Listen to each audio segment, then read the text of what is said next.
మన డిప్యూటీ ఉప ముఖ్యమంత్రి మిత్రుడు పవన్ కళ్యాణ్ గారు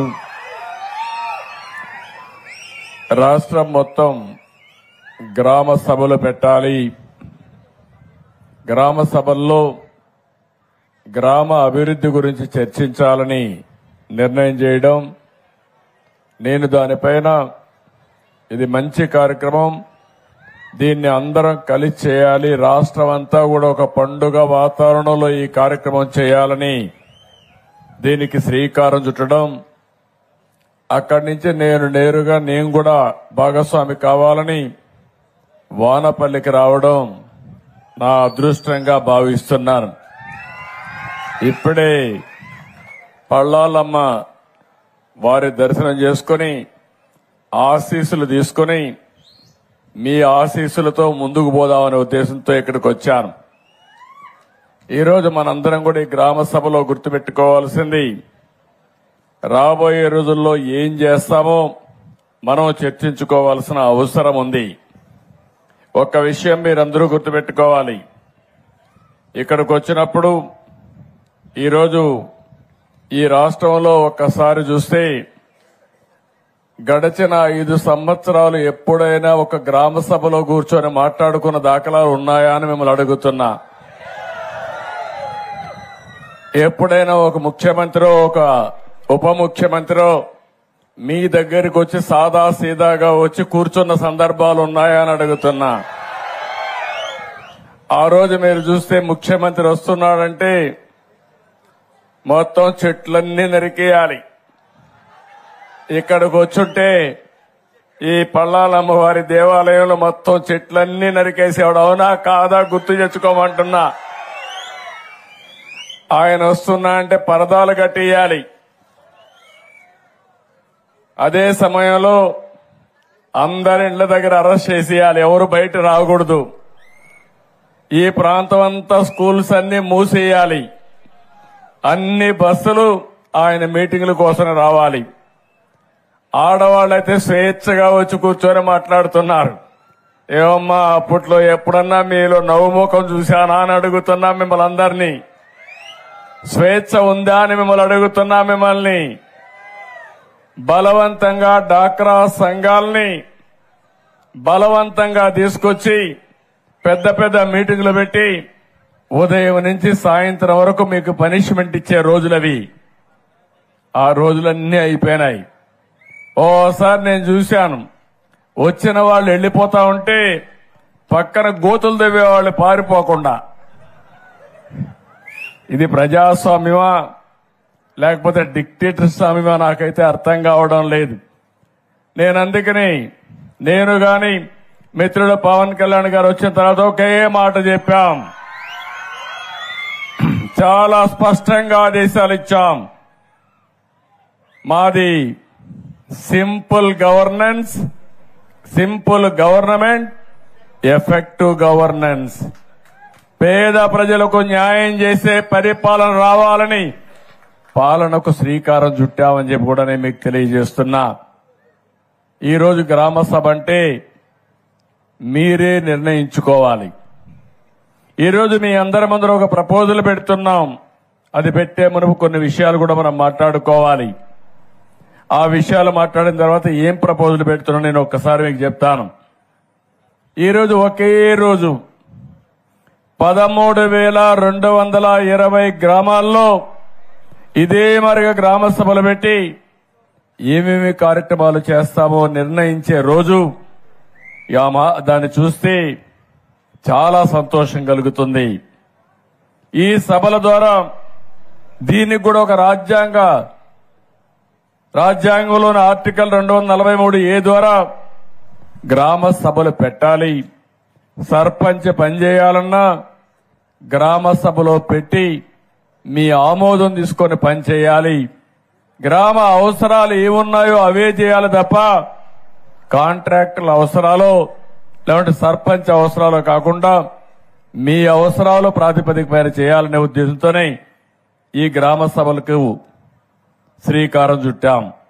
మహాత్మా గాంధీ జాతీయ ఉపాధి హామీ పథకం, నరేగా ఈ సంవత్సరం ఈ మీటింగ్ ద్వారా 4,500 కోట్ల రూపాయలకి శాంక్షన్లు తీసుకుంటున్నాం.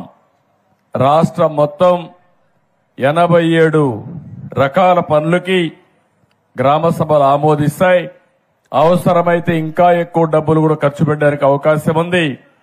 ఎప్పుడు కూడా నరేగా అనే కార్యక్రమం ఎంతమంది పని కావాలంటే అంతమందికి పని కల్పించాలి. 100 రోజులు ఉపాధి కల్పించాలి. ఇది ప్రభుత్వ బాధ్యత. దీంట్లో కూడా మీరు చూస్తే ఎంతమంది పని చేస్తే వాళ్ళు చేసిన దాంట్లో లేబర్ ఇచ్చిన తర్వాత ఆ డబ్బుల్లోని 40% పనుల కోసం ఖర్చు పెట్టుకునే పరిస్థితి వస్తుంది. సిమెంట్ గాని స్టీల్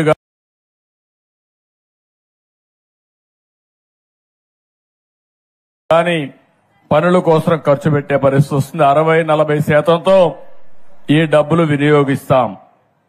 ఈ రోజు మొత్తం రాష్ట్రంలో చూస్తే ఈ 4,500 కోట్లు 9 కోట్ల పని దినాలు 54 లక్షల కుటుంబాలకు పని దొరుకుతుంది. ఇదొక పెద్ద ముందడుగని చెప్పి కూడా నేను మీకు తెలియజేస్తున్నా. గ్రామాలు బాగుండాలి. వానపల్లి బాగుంటే అంబేద్కర్ జిల్లా బాగుంటుంది. అదే మరి అంబేద్కర్ జిల్లా బాగుంటే దేశం బాగుంటుంది. గ్రామ అభివృద్ధి గ్రామంతో ప్రారంభించాల్సిన అవసరం ఉంది. మన రాష్ట్రంలో మీరు ఒక్కసారి గుర్తుపెట్టుకుంటే 3,54,000 మంది గ్రామీణ ప్రాంతాల్లో ఉన్నారు. 1,50,00,000 మంది టౌన్స్ లో ఉన్నారు. గ్రామాలు అభివృద్ధి చెందితేనే దేశ అభివృద్ధి అని చెప్పి కూడా నేను మీకు తెలియజేస్తున్నా. అందుకే 14-19 ఒక్కసారి గుర్తు చేసుకోండి. స్వర్ణ యుగం అవునా కాదా అని మిమ్మల్ని అడుగుతున్నా. సిమెంట్ రోడ్లు గాని అన్ని పనులు చేశాం. అదే సమయంలో 19-24 చీకటి రాజ్యం. ఒక్క పని కాలేదు. ఎక్కడికి పోయినా డబ్బులు నాకైతే అర్థం కావడం లేదు. కడాన నరేగా డబ్బులు కూడా దుర్వినియోగం చేశారు. దొంగ బిల్లులు వేసుకున్నారు. ఇష్టానుసారంగా ఎక్కడికక్కడ సొంత జోబుల్లోకి పోయినాయి తప్ప ప్రజలకు ఖర్చు పెట్టే పరిస్థితి లేరు. అందుకే ఆ రోజు త్రాగునీటికి ప్రాధాన్యత ఇచ్చాం. ఇంకో పక్క పంచాయతీల్లో సిమెంట్ రోడ్లకు ప్రాధాన్యత ఇచ్చాం. ఈ రోజు కూడా మీరు ఒక్క విషయం గుర్తుపెట్టుకోవాలి. ఎమ్మెల్యే ఉన్నారు. నియోజకవర్గ సమస్యల్ని పరిష్కారం చేయడం కోసం ఆయన ఎక్కడికక్కడ ముందుకు వస్తారు. ఎమ్మెల్యే ఎంత ముఖ్యమో అదే సమయంలో గ్రామ సర్పంచ్ కూడా అంతే ముఖ్యం. గ్రామానికి ప్రథమ పౌరుడు గ్రామ సర్పంచ్. ఆ ఎన్నికలు కూడా ఎంత అపహాస్యం చేశారో మొన్న ఎన్నికల్లో మీరు చూశారు. ఎన్నికలు జరగనీయకుండా చేశారు. స్థానిక సంస్థల ఎన్నికల్ని కబ్జా చేశారు. రౌడీజం చేశారు. ఎక్కడో అమరావతిలో ఒక సైకో ఉంటే ఊరూరికి ఒక సైకో తయారై 5 ఏళ్లు ఈ రాష్ట్రాన్ని అతలాకుతలం చేసే పరిస్థితికి వచ్చారు. అవునా కాదా ఒక్కసారి మీరు ఆలోచించుకోవాలి. 5 ఏళ్లు నన్ను కూడా గ్రామాలకు రానియలేదు. ఈరోజు 3 నెలలు దగ్గర అవుతా ఉంది. 80 రోజులైంది. ఎక్కడన్నా మాజీ ముఖ్యమంత్రి గాని వైఎస్ఆర్ కాంగ్రెస్ నాయకులు గాని అడ్డుకున్నామా ఒక్కసారి మీరు ఆలోచించండి. నేను ఒకటే ఆలోచిస్తున్నాను. ఇలాంటి వ్యక్తులు ఈ సమాజానికి చేటు. అయినా కూడా ఆ ఉద్యమం మీ దగ్గర నుంచి రావాలి. మొన్న ఎన్నికల్లో నేను చూశాను. తెలుగుదేశం పార్టీ పెట్టి 42 సంవత్సరాలు అయింది కానీ మొట్టమొదటిసారిగా 93% గెలిపించి బ్రహ్మరథం పట్టింది. ఈ ప్రజానీకమే బ్రహ్మరథం పట్టారు. అన్ని జిల్లాల్లో 100కు 100% గెలిపించారు. 57% ఓట్లేశారు. అంటే అవతల పాలన ఎంత మీకు బాధ కలిగించిందో, ఎన్ని అసౌకర్యాలు కలిగించాయో అది ఒక ఉదాహరణ మాత్రమే. దరిద్రం మా తమ్ముడు చెప్పినట్టు బాధ కాదు, దరిద్రం రాష్ట్రానికి పట్టినటువంటి ఒక శని. తమ్ముళ్ళు ఒక్క విషయం గుర్తుపెట్టుకోవాలా మీరు. ఇప్పుడు కూడా భూతం ఉంది. ఆ భూతాన్ని పూర్తిగా భూస్థాపితం చేస్తే తప్ప ఈ రాష్ట్రానికి ఎవరు మళ్లీ రారు. ఆ విషయం మీరు గుర్తుపెట్టుకోవాలి.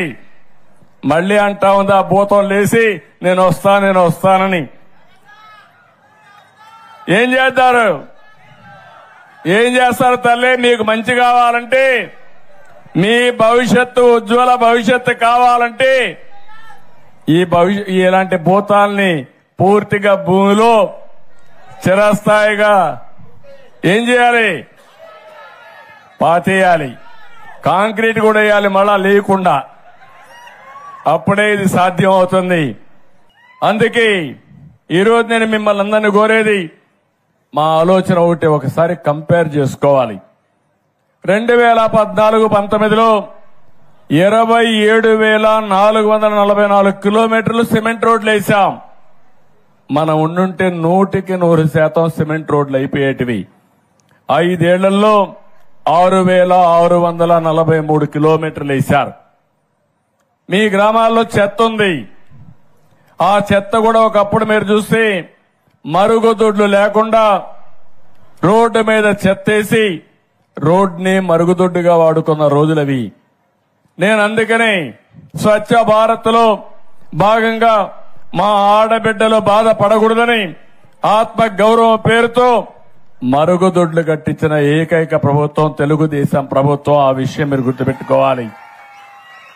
అదేవిధంగా చెత్త నుంచి సంపద సృష్టించాలని వానపల్లిలో మీ ఇంట్లోనే వచ్చి చెత్త మీ ఊర్లోనే వేస్ట్ కాంపోస్ట్ కింద తయారు చేసి అది మీ పొలాలకు ఉపయోగించుకుంటే లాభదాయకమని అలాంటి కార్యక్రమానికి శ్రీకారం చుట్టాం.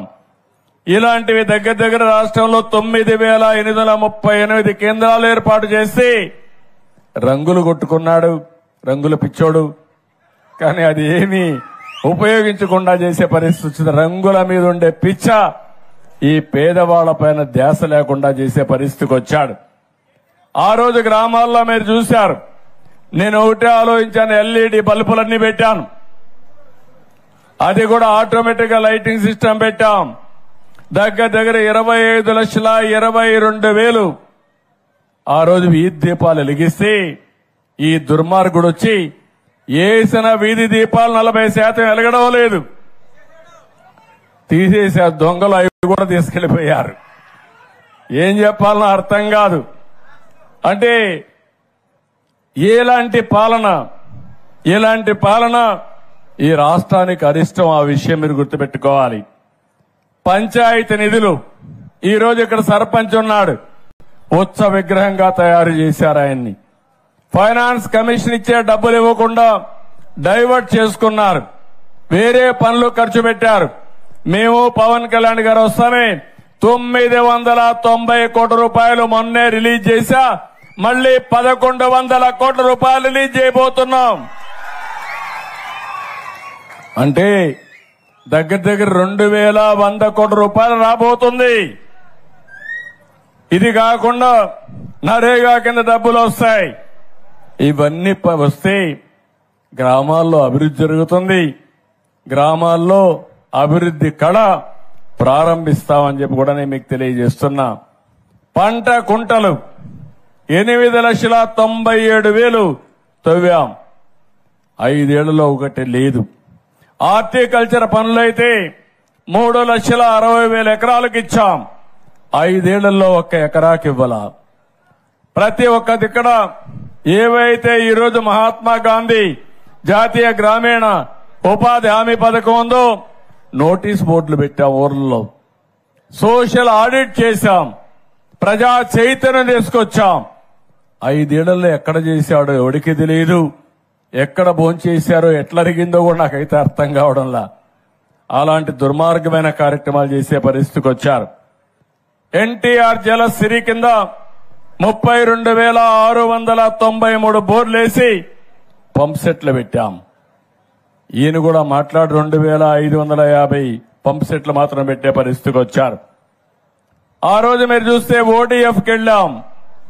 18లోనే ఓడీఎఫ్ డిక్లేర్ చేసి ఓడీఎఫ్ ప్లస్ అనే కార్యక్రమంతో ముందుకు పోతే కనీసం వచ్చిన డబ్బులు స్వచ్ఛ భారత్లో ₹1 ఖర్చు పెట్టుకునే పరిస్థితిలో లేరు.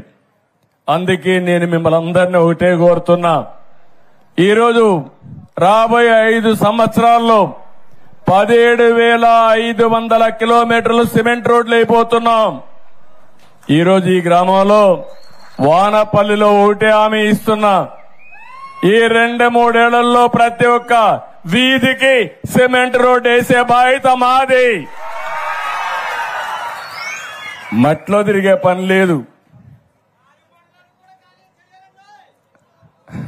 ఏం తమ్ముడు, అన్ని గ్రామాలు ఇక్కడే కాదు, వానపల్లె కాదు, వానపల్లి పంచాయతీ రాష్ట్రంలో అన్ని పంచాయతీలు చేస్తాం. 5 ఏళ్లలో మీ ఇంటికి పోవాలంటే ఎక్కడి నుంచి వచ్చినా మట్టి అంటకుండా మీ కాళ్ళు నేరుగా ఇంటికి పోయేట్టుగా చేసే బాధ్యత మాది. ఎందుకు ఇది సాధ్యం కాలేదని నేను అడుగుతున్నా. ఇంకో పక్క మీరు ఒకసారి చూస్తే ఇది అవుతానే సిమెంట్ డ్రైన్స్, ఏవైతే గ్రామంలో మురికి కాలువలు కావాలి, మురికి కాలువలు లేకపోతే సిమెంట్ రోడ్లు వచ్చిన తర్వాత ఆ నీళ్లన్నీ ఇంటి ముందరుంటే చాలా భయంకరంగా ఉంటుంది. అందుకే మురికి కాలువల పైన ప్రాధాన్యత పెడుతున్నాం. 10,000 కిలోమీటర్ల మురికి కాలువలు నిర్మాణం చేసే బాధ్యత తీసుకుంటాం. వానపల్లి గాని పంచాయతీల్లో గాని ఒకటే హామీ ఇస్తున్నా, ఈ గ్రామాలన్నింటిలో 100% మురికి కాలువలు నిర్మాణం చేసే బాధ్యత తీసుకుంటామని చెప్పి కూడా నేను మీకు తెలియజేస్తున్నా. ఇది కాకుండా ఇంకో పక్కన 2,500 కిలోమీటర్ల బీటీ రోడ్ వేస్తాం. 4 లక్షల ఎకరాల్లో నరేగా పనులు చేస్తాం. 5 లక్షల పంట కుంటలు దోతాం. ఇవి కాకుండా మీ పశువుల కోసం షెడ్లు కట్టడానికి ఆవులుంటే ఆవులకు గాని, గేదెలుంటే గేదెలకు గాని, మేకలకు గాని షెడ్లు కట్టడానికి ఆ రోజు ఆర్థిక సహాయం చేశాం. మళ్లీ రాష్ట్రంలో ఒక పద్ధతి ప్రకారం చేస్తాం. 1,50,000కు శ్రీకారం చుడతాం. ఈ గ్రామంలో నేను వచ్చాను కాబట్టి 100% ఎవరెవరికి షెడ్లు కావాలో కట్టించే బాధ్యత మాదని మీ అందరికీ హామీ ఇస్తున్నా. ఈ కార్యక్రమమే కాకుండా చెత్త నుంచి సంపద సృష్టించే కార్యక్రమం. మనం చెత్తని రోడ్ల మీద వేసి తగలబెట్టి ఆ వాసన, ఆ స్మెల్ లేకపోతే ఆ పొగ చాలా భయంకరంగా ఉంటాయి.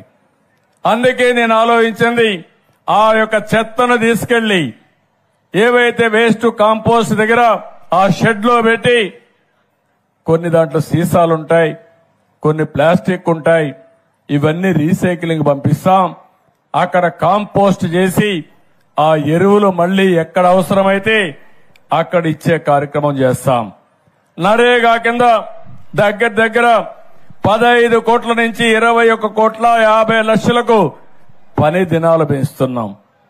కూలీని కూడా రేటు కూడా పెంచుతున్నాం. నేనే ఒకప్పుడు తలసరి ప్రతిరోజు వాళ్ళ ఆదాయం దిన కూలీ నేనే పెంచాను. ఇప్పుడు ఇంకా ధరలు పెరిగాయి. పెరిగిన ధరల కోసం ఇంకా పెంచాల్సిన అవసరం ఉంది. అది కూడా పెంచుతామని చెప్పి కూడా నేను మీకు తెలియజేస్తున్నా. ఇవన్నీ కూడా ఈ కార్యక్రమాలే కాకుండా ఇంకో పక్క మీరు ఒక్కసారి చూసినప్పుడు నేను ఒకటే ఆలోచిస్తున్నాను. ఈ గ్రామ సభలో మీ అందరికీ ఈరోజు గ్రామ సభలో మీకు చాలా అవసరాలున్నాయి. ఆ అవసరాల్ని ఏ విధంగా అటెండ్ చేయాలనో దానికి కూడా ఒక యాక్షన్ ప్లాన్ తయారు చేస్తాం. అది తయారు చేసి ఏ విధంగా చేయాలనో చేయడం కోసం ముందుకు పోతాం. ఇప్పుడు నేను ఒక మాట చెప్పాను, ప్రతి ఒక్క కుటుంబానికి కరెంట్ ఉండాలి, ఇల్లుండాలి, ఇంటి జాగా ఉండాలి. అందుకే ఇంటి జాగా విషయంలో ఒకటే చెప్పాను, ప్రతి ఒక్క కుటుంబానికి గ్రామీణ ప్రాంతాల్లో 3 సెంట్లు, పట్టణ ప్రాంతాల్లో 2 సెంట్లు ఇచ్చే బాధ్యత మాదని మేము చాలా స్పష్టంగా చెప్పాం. ప్రతి ఒక్కరికి ఇళ్లు కట్టిస్తాం. ఇప్పుడే ఆ రోజుల్లో తీసుకున్న నిర్ణయం ప్రకారం ఈ ఊర్లో కూడా ఒక 600 మందికి ఇళ్లు లేవని కలెక్టర్ గారు 610 మంది ఇళ్లు చెప్పాడు. ఈ 610 ఇండ్లు ప్రారంభించి పూర్తి చేపించే బాధ్యత మాదని మీ అందరికీ హామీ ఇస్తున్నా. రాష్ట్రంలో ఏ గ్రామంలో కూడా ఇల్లు లేదనకుండా ప్రతి ఒక్కరికి ఇల్లు కట్టించే బాధ్యత, ఆ ఇంటికి మళ్లీ కరెంటు లేకపోతే కరెంట్ ఇచ్చే బాధ్యత, మంచినీళ్ల కొళ్ళాయి ద్వారా మంచినీళ్లు ఇచ్చే బాధ్యత. ఒకే కార్యక్రమం తీసుకున్నాం. ఎన్నికల్లో మా ఆడబిడ్డలకు హామీ ఇచ్చాను. ఆ హామీ ప్రకారం మీ ఇంటికి కొళ్ళాయి ద్వారా ట్యాప్ ద్వారా సురక్షితమైన మంచినీళ్లు ఇస్తా ఉన్నాం. ఇచ్చే బాధ్యత తీసుకుంటామని మరొక్కసారి మీ అందరికీ హామీ ఇస్తున్నా. ఇది కాకుండా ప్రతి ఒక్క ఇంటికి ఒక మరుగుదొడ్డు ఉండాలి. అదే సమయంలో గ్యాస్ కనెక్షన్ ఉండాలి. తొందరలోనే మా ఆడబిడ్డలకు ఒక మాట ఇచ్చా, ఉచిత గ్యాస్ ఇస్తానని. అది కూడా ఇస్తా. మా ఇచ్చిన మాట నిలబెట్టుకుంటాను. ఇలాంటి కనీస అవసరాలు ప్రతి ఒక్క ఇంటికి ఉండాలి. ఇంకో పక్క ప్రతి ఒక్క గ్రామంలో మీరు ఒకసారి చూస్తే సిమెంట్ రోడ్లు ఉండాలి, మురికి కాలువ ఉండాలి, అదే మరి వీధి దీపాలు ఉండాలి. చెత్త అంతా కూడా కలెక్ట్ చేసి చెత్త నుంచి సంపద సృష్టించి ఎక్కడ కూడా గ్రామాల్లో చెత్త కనపడకుండా ఒక మంచి గ్రామాలుగా తయారు చేయాలి. ఒక చెత్తనే కాదు, మీ ఊర్లో లిక్విడ్ ఉంటుందంటే కాలువలో మురికి కాలువలో మురిగంతా వస్తుంది. దాన్ని కూడా ఏ విధంగా చేయాలనో, ఎక్కడ కూడా దోమలు ఈగలు వాలకుండా మీకు ఆరోగ్యంగా ఉండాలంటే ఆ మురుగునీరు కూడా డిస్పోజ్ చేయాల్సిన అవసరం ఉంది. అది కూడా చేపిస్తానని చెప్పి తెలియజేస్తున్నా. అక్కడి నుంచి నేను ఆలోచిస్తున్నాను, ఈ ఊర్లో మీరు ఎక్కడికి పోవాలన్నా, కొత్తపేటకు పోవాలన్నా, అమలాపురం పోవాలన్నా, కాకినాడ పోవాలన్నా, రేపు పోర్టుకు పోవాలన్నా, ఎయిర్పోర్టుకు రాజమండ్రికి పోవాలన్నా ఒక మంచి రోడ్డు వ్యవస్థ ఏర్పాటు చేసే బాధ్యత కూడా తీసుకుంటాం. మీ గ్రామానికి దగ్గరని ప్రైమరీ హెల్త్ సెంటర్ ఉండేట్టుగా, మీ పశువుల ఆసుపత్రి ఉండేట్టుగా, మీ పిల్లల చదువు కోసం ఏం కావాలనో అవన్నీ చేయడానికి ముందుకు పోతామని చెప్పి కూడా నేను మీకు తెలియజేస్తున్నా. ఇవన్నీ అవసరాలు. ఇవి ఎన్నో సంవత్సరాలుగా చేసుకోలేకపోయాం. ఈ రోజు రోడ్లు చూశారు. 5 సంవత్సరాల్లో ఒక్క పైసా డబ్బులు ఖర్చు పెట్టకుండా అన్ని రోడ్లు గోతులు పడ్డాయి. ఇప్పుడు గోతులను చూస్తామంటే ఏం చేయాలని అర్థం కావడం లేదు. భయంకరంగా దానికి డబ్బులు లేని పరిస్థితి వచ్చింది. 10 లక్షల కోట్ల రూపాయలు అప్పులతో ప్రారంభించాం. జీతాలు కూడా ఇవ్వలేని పరిస్థితి, కనీసం పేదవాడికి పింఛన్ ఇవ్వలేని పరిస్థితి. కానీ మనసుంది ఈ ప్రభుత్వానికి. అదే సమయంలో మీరు ఒక మంచి నిర్ణయం చేశారు. ఆ నిర్ణయం 21 మందిని ఎంపీలు గెలిపించారు ఎన్డీఏకి. ఆ 21 మంది కేంద్రంలో కూడా మన సహకారం కీలకమయ్యే పరిస్థితి వచ్చింది. ఎన్డీఏలను ఉన్నాం. మీరిచ్చిన గుర్తింపు మీ సంక్షేమానికి ఉపయోగించాలని, ఈ రాష్ట్ర అభివృద్ధి కోసం ఉపయోగించాలని ముందుకు పోతున్నాం. అందుకే ఇవన్నీ కూడా ఒక నిర్దిష్టమైన కార్యక్రమాలతో ఈరోజు ఒక దీనికోసం ముందుకు పోయే పరిస్థితికి వచ్చాం. మొన్నే మీరు చూశారు, నేను మొదటిసారి 5 సంతకాలు పెట్టాను. మొదటి సంతకం మా తమ్ముళ్లకు ఉపాధి కల్పించడానికి డిఎస్సి, మెగా డిఎస్సి 16,347 ఉద్యోగాలు ఇప్పిస్తున్నాం. రెండోది పెట్టుబడులు తెస్తాం. నేను ఒక మాట ఇచ్చాను, నా ఆలోచనంతా ఈ యువతకు ఉపాధి కల్పిస్తే ప్రపంచాన్ని జయించే శక్తి ఈ పిల్లలకుంది, అది చేసి చూపిస్తానని చెప్పి కూడా నేను మీ అందరికీ హామీ ఇస్తున్నా. ఇది కాకుండా రెండో సంతకం ల్యాండ్ టైటిలింగ్ యాక్ట్ రద్దు చేసని పెట్టా. మీరందరూ చూస్తున్నారు. ఇప్పుడు కూడా మీది పట్టాదారు పుస్తకం మీది. మీ నాన్నో మీ తాతో భూమి ఇచ్చాడు. బొమ్మ ఎవరిది? బొమ్మ ఎవరిది అంటున్నా. ఇది న్యాయమా ఇది అని అడుగుతున్నా మిమ్మల్ని. వాళ్ళ తాత ఇచ్చాడా? వాళ్ళ నాన్న ఇచ్చాడా మీకు ఆ భూమి? కాదు. వేస్తే మీ ఫోటో వేయాలి దానిపైన. అందుకే నేను ఒకటే ఆలోచించాను, అది కూడా నిర్ణయం చేశాం. రాజా ముద్రతో మళ్లీ పట్టాదారు పాసు పుస్తకాలకు మీకు ఇచ్చే బాధ్యత మాది. గవర్నమెంట్ ఎంబ్లం ఉండాలి తప్ప వ్యక్తుల పెత్తనం కాదు, వ్యక్తుల అయిష్టాలు కాదు.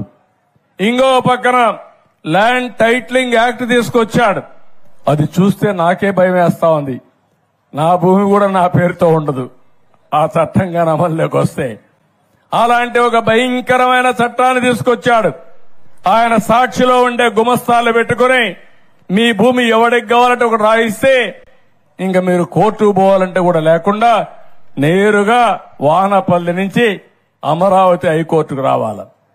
ఎంతమంది వస్తారు హైకోర్టుకు అడుగుతున్నా. ఇలాంటి దుర్మార్గమైన ఆలోచనలు మనందరి జుట్టు పట్టుకొని ఆడించాలనుకుంటే భగవంతుడు ఇప్పుడు అతన్ని ఎక్కడ పెట్టాలో అక్కడ పెట్టే పరిస్థితికి వచ్చారు.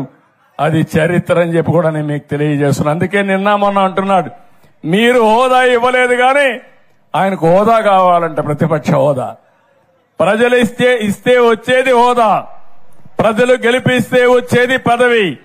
అట్లా కాకుండా దబాయిస్తేనో నేరాలు చేస్తేనో బెదిరిస్తేనో వచ్చేది కాదు. అవునా కాదా అని మిమ్మల్ని అడుగుతున్నా. ఇలాంటి తప్పుడు పనులతో వచ్చే పరిస్థితికి వచ్చాడు. సామాజిక పింఛన్లు నేను దానికి ఒక పేరు కూడా పెట్టా. పేదల సేవలో మొదటి తారీఖు ప్రతి ఒక్క ఆఫీసర్, ప్రతి ఒక్క పాలిటీషియన్ మొదటి తారీఖున దర్శనం చేసుకోవాల్సింది పేదవాళ్ళని దర్శనం చేసుకోవాలి. వాళ్లకు పింఛన్ ఇవ్వాలి. 3,000 రూపాయల పింఛన్ ఉంటే ఒకేసారి 4,000 రూపాయలు పింఛను పెంచిన పార్టీ ఎన్డీఏ గవర్నమెంట్. అవునా కాదా అని మిమ్మల్ని అడుగుతున్నా. ఆ రోజు అన్నారు ఈ పింఛన్ ఇవ్వాలంటే వాలంటీర్లు ఉండాలని. వాలంటీర్లు లేకుండా ఉన్నారని దగ్గర మంచి మేలో జూన్లో మీరు చూస్తే 35 మందిని చంపేశారు ముసలివాళ్ళని ఎండలో తిప్పి. నేనన్నా 1 గంట నాకు అధికారం ఉంటే ఏం చేస్తానో చేసి చూపిస్తానని చెప్పి ఈ రోజు మీరు చూశారు. తొలి రోజే 99% పింఛన్లు ఇచ్చాం వాలంటీర్లు లేకుండా ప్రభుత్వ యంత్రాంగంతో. అవునా కాదా? అసాధ్యం అని చెప్పి మాయ మాటలు చెప్పారు, అది సుసాధ్యం చేశాం. నేను అందుకని ఎవరైతే వికలాంగులు ఉన్నారో 3,000 నుంచి 6,000 చేశాం. ఇంకో పక్క కొంతమంది పాపం జీవితాంతం సఫర్ అవుతూ ఎయిడ్స్ వచ్చినా కిడ్నీ పోయినా అవస్థ పడితే వాళ్ళకి 10,000 ఇచ్చాం. కొంతమంది లేచి తిరగలేని వాళ్ళకి 15,000 రూపాయలు నెలకు పింఛన్ ఇచ్చిన పార్టీ ఈ ఎన్డీఏ ప్రభుత్వం అని చెప్పి కూడా నేను మీకు తెలియజేసి 15,000 ఇస్తున్నాం. ఎందుకంటే వాళ్ళు తిరగరు, వాళ్ళకు సేవ చేయాలి, వీళ్ళకు కూడా కూలిపోతుంది. అలాంటప్పుడు వీళ్ళని ఆదుకోవాలనే ఉద్దేశంతో 15,000 ఇచ్చాం. నేను ఒకటే చెప్తున్నా, భవిష్యత్తులో కూడా మొదటి తారీఖున మీకు అందరికీ పింఛన్లు ఇస్తాం.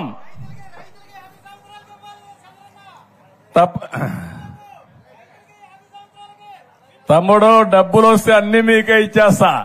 నేను సంపాదించేది కష్టపడి మీకోసరమే.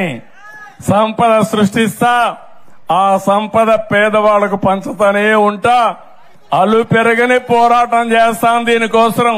ఇందులో రాజీ లేదు. అదే మాదిరిగా మీరు ఒక్కసారి ఆలోచిస్తే మా ఉద్యోగస్తులకు కూడా మొదటి తారీఖు జీతాలు ఇచ్చాం. ఒకప్పుడు ఉద్యోగస్తులకు జీతాలు వచ్చేటివి కాదు, పెన్షనర్లకి పెన్షన్ వచ్చేది కాదు. ఈ రోజు అసాధ్యం అనుకున్న పనుల్ని సాధ్యం చేశాం. ఒకేసారి 100 క్యాంటీన్లు పెట్టాం. ఈ నెలలో మిగిలిన క్యాంటీన్లు పెడతాం. అక్టోబర్లో మొత్తం సెప్టెంబర్లో పెట్టి 203 క్యాంటీన్లు పెట్టి 5 రూపాయల పూటకి 3 పూటలు కలిస్తే 15 రూపాయలకి పేదవాడికి కడుపు నిండా తిండి పెట్టే బాధ్యత మాదని మరొక్కసారి హామీ ఇస్తున్నా. చాలా మంది దాతల ముందుకు వచ్చారు. ఒక్కొక్కరైతే ₹1 కోటి దానం ఇస్తున్నారు, విరాళాలు ఇస్తున్నారు.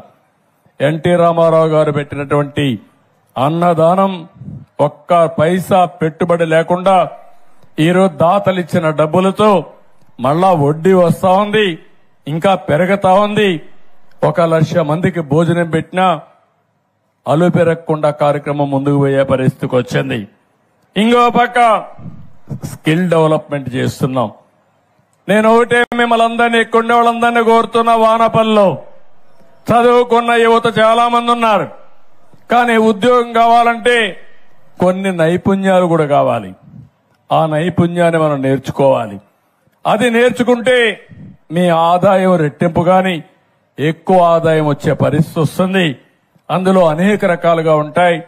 నేను ఒకసారి స్కిల్ సెన్సస్ చేసి అందరి యొక్క నైపుణ్యాన్ని ఏ విధంగా పెంచాలి, ఎలాంటి నైపుణ్యాలు భవిష్యత్తుకు అవసరం, అలాంటి కార్యక్రమాలు కూడా ఆలోచిస్తున్నానని చెప్పి కూడా నేను మీకు తెలియజేస్తున్నా. ఇక్కడనే ఇంకొక మాట కూడా మీకు చెప్పాలి. ఈరోజు టెక్నాలజీ వచ్చింది.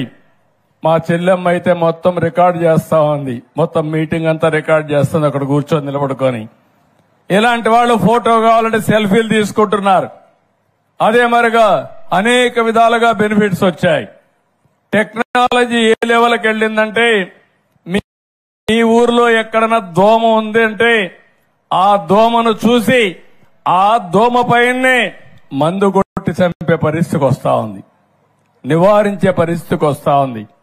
ఈ రోజు మీ పొలంలో ఏదైనా పొలంలో పంట ఉంటే పంటకు తెగులు వచ్చిందా లేదా మీకు తెలియకపోతే ఒక యాప్ డౌన్లోడ్ చేసుకుని ఆ పంట ఫోటో తీసి పెడితే తెగులుందో లేదో చెప్తుంది. తెగులుందని చెప్తే పొలమంతా మందు కొట్టకుండా ఎక్కడ తెగులుందో అక్కడనే డ్రోన్ పంపిస్తే అక్కడనే మందు కొట్టి దాన్ని కంట్రోల్ చేసే పరిస్థితి వస్తుంది. అంటే మీరు గుర్తుపెట్టుకోవాలి, ఈరోజు మనం తినే పంట ఎరువుల పంట, లేకపోతే క్రిమి సంహారక మందులు వేసి అదంతా కూడా మనం తింటున్నాం. అంటే మెడిసిన్స్ అన్ని మన కడుపులోకి పోతున్నాయి. ఇలాంటిగాని వస్తే ఇప్పటికే మీరు చూస్తున్నారు. నేను ప్రకృతి సేద్యం కోసం ముందుకు పోయాను. 12 లక్షల ఎకరాల్లో ఈరోజు ప్రకృతి సేద్యం జరుగుతా ఉంది. ఈ 5 ఏళ్లలో 20 లక్షల మంది రైతులు 50 లక్షల ఎకరాల్లో ప్రకృతి సేద్యానికి శ్రీకారం చుట్టబోతున్నారు. ఇక్కడ నేను ఒకటే ఆలోచిస్తున్నా, తక్కువ ఖర్చు కావాలి వ్యవసాయానికి, పెట్టుబడి తగ్గించాలి, ఆదాయాన్ని పెంచాలి, ఆదాయం ఎక్కువ వచ్చే పంటలకు మీరు వెళ్ళాలి. ఇలాంటి వినూత్నమైన ఆలోచనలు ఈ గ్రామ సభలో చేస్తే మీ ఆదాయం పెరుగుతుంది, తద్వారా మీ జీవితాలు బాగుంటాయని చెప్పి కూడా నేను మీకు తెలియజేస్తున్నా. నేను ఉచిత ఇసుక ఇస్తానని చెప్పాం. ఈరోజు ఉచిత ఇసుక విధానానికి శ్రీకారం చుట్టాం. ఈరోజు మీ పక్కనే గోదావరి ఉంది, కానీ గోదావరి ఉంది, మీకు ఇసుక దొరకన ఇబ్బందులు వచ్చాయి. భవిష్యత్తులో ఒకటే హామీ ఇస్తున్నా, మీ ఇంటికి మీరు మీ పంచాయతీలో ఇసుక కావాలని ఒక లెటర్ పెడితే మీ ఇంటికే వచ్చే విధానానికి శ్రీకారం చుడతా. ఖర్చులు అక్కడ సేనరేజీ ఆ ట్రాన్స్పోర్ట్ తప్ప ఒక్క పైసా భారం మీ మీద పడకుండా ఎక్కువ మీకు ఇసుక సరఫరా చేసే బాధ్యత మాదని మీ అందరికీ హామీ ఇస్తున్నా. దీంట్లో చిన్న చిన్న సవాళ్లున్నాయి. కొంతమంది ట్రాన్స్పోర్టర్లు కోరుతున్నా, మీరు కూడా గుర్తుపెట్టుకోవాలి, మీ వ్యాపారాలు జరగాలి కానీ పేద ప్రజల్ని వేధించే మార్గం ఉండకూడదు. మీరు రావడం 2-3 రోజుల లారీ అక్కడ పెట్టుకోవడం, అక్కడి నుంచి 2 రోజుల వెయిటింగ్ ఛార్జీలు కూడా ఎవరైతే వినియోగదారు ఉన్నాడో ఇసుక కావాలన్న వాళ్ళు ఎత్తినేసే పరిస్థితికి వచ్చారు. అందుకే నేను ఒకటే మాట చెప్పాను, ఎవరు కావాలన్నా ఇసుక బుక్ చేసుకుంటారు, లారీ వస్తుంది, ఆ లారీలో 1 గంట లోడ్ చేస్తారు, నేరుగా తీసిపి వదిలేసి వస్తారు. ఒక నూతనమైన విధానానికి శ్రీకారం చుట్టాం.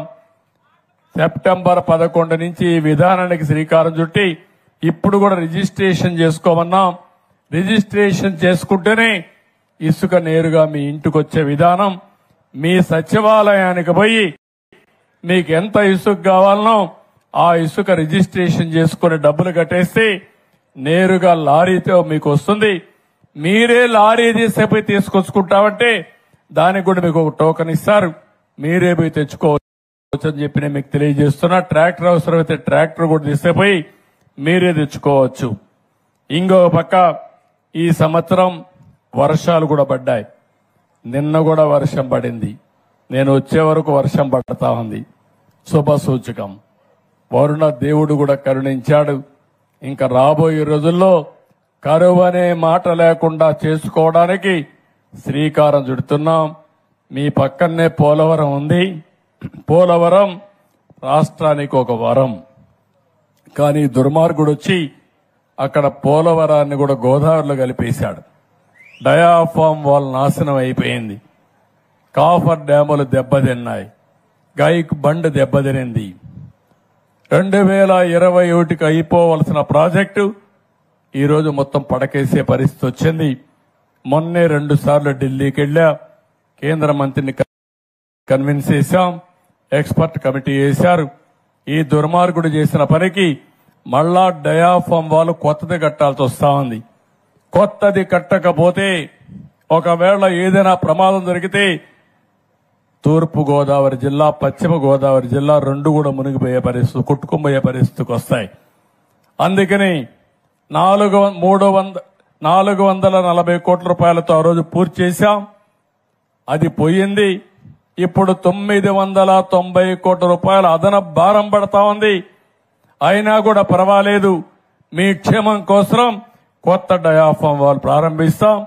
తొందరలోనే వీలైనంత తొందరలో పోలవరాన్ని పూర్తి చేసి మీకు 3 పంటల కావాలని మీకు ఇస్తాం.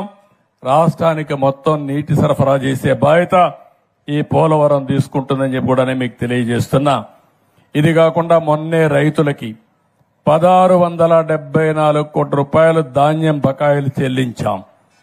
భవిష్యత్తులో ఒకటే చెప్తున్నాను, మీరు ధాన్యం ఇచ్చినటువంటి 2 రోజులకు 48 గంటల్లో మీకు డబ్బులు ఇచ్చే బాధ్యత మాదని మీ అందరికీ హామీ ఇస్తున్నా.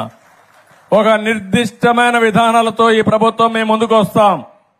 ఎక్కడికక్కడ ఒక బాధ్యతాయుతంగా జవాబుదారీతనంతో కార్యక్రమాలు చేస్తాం.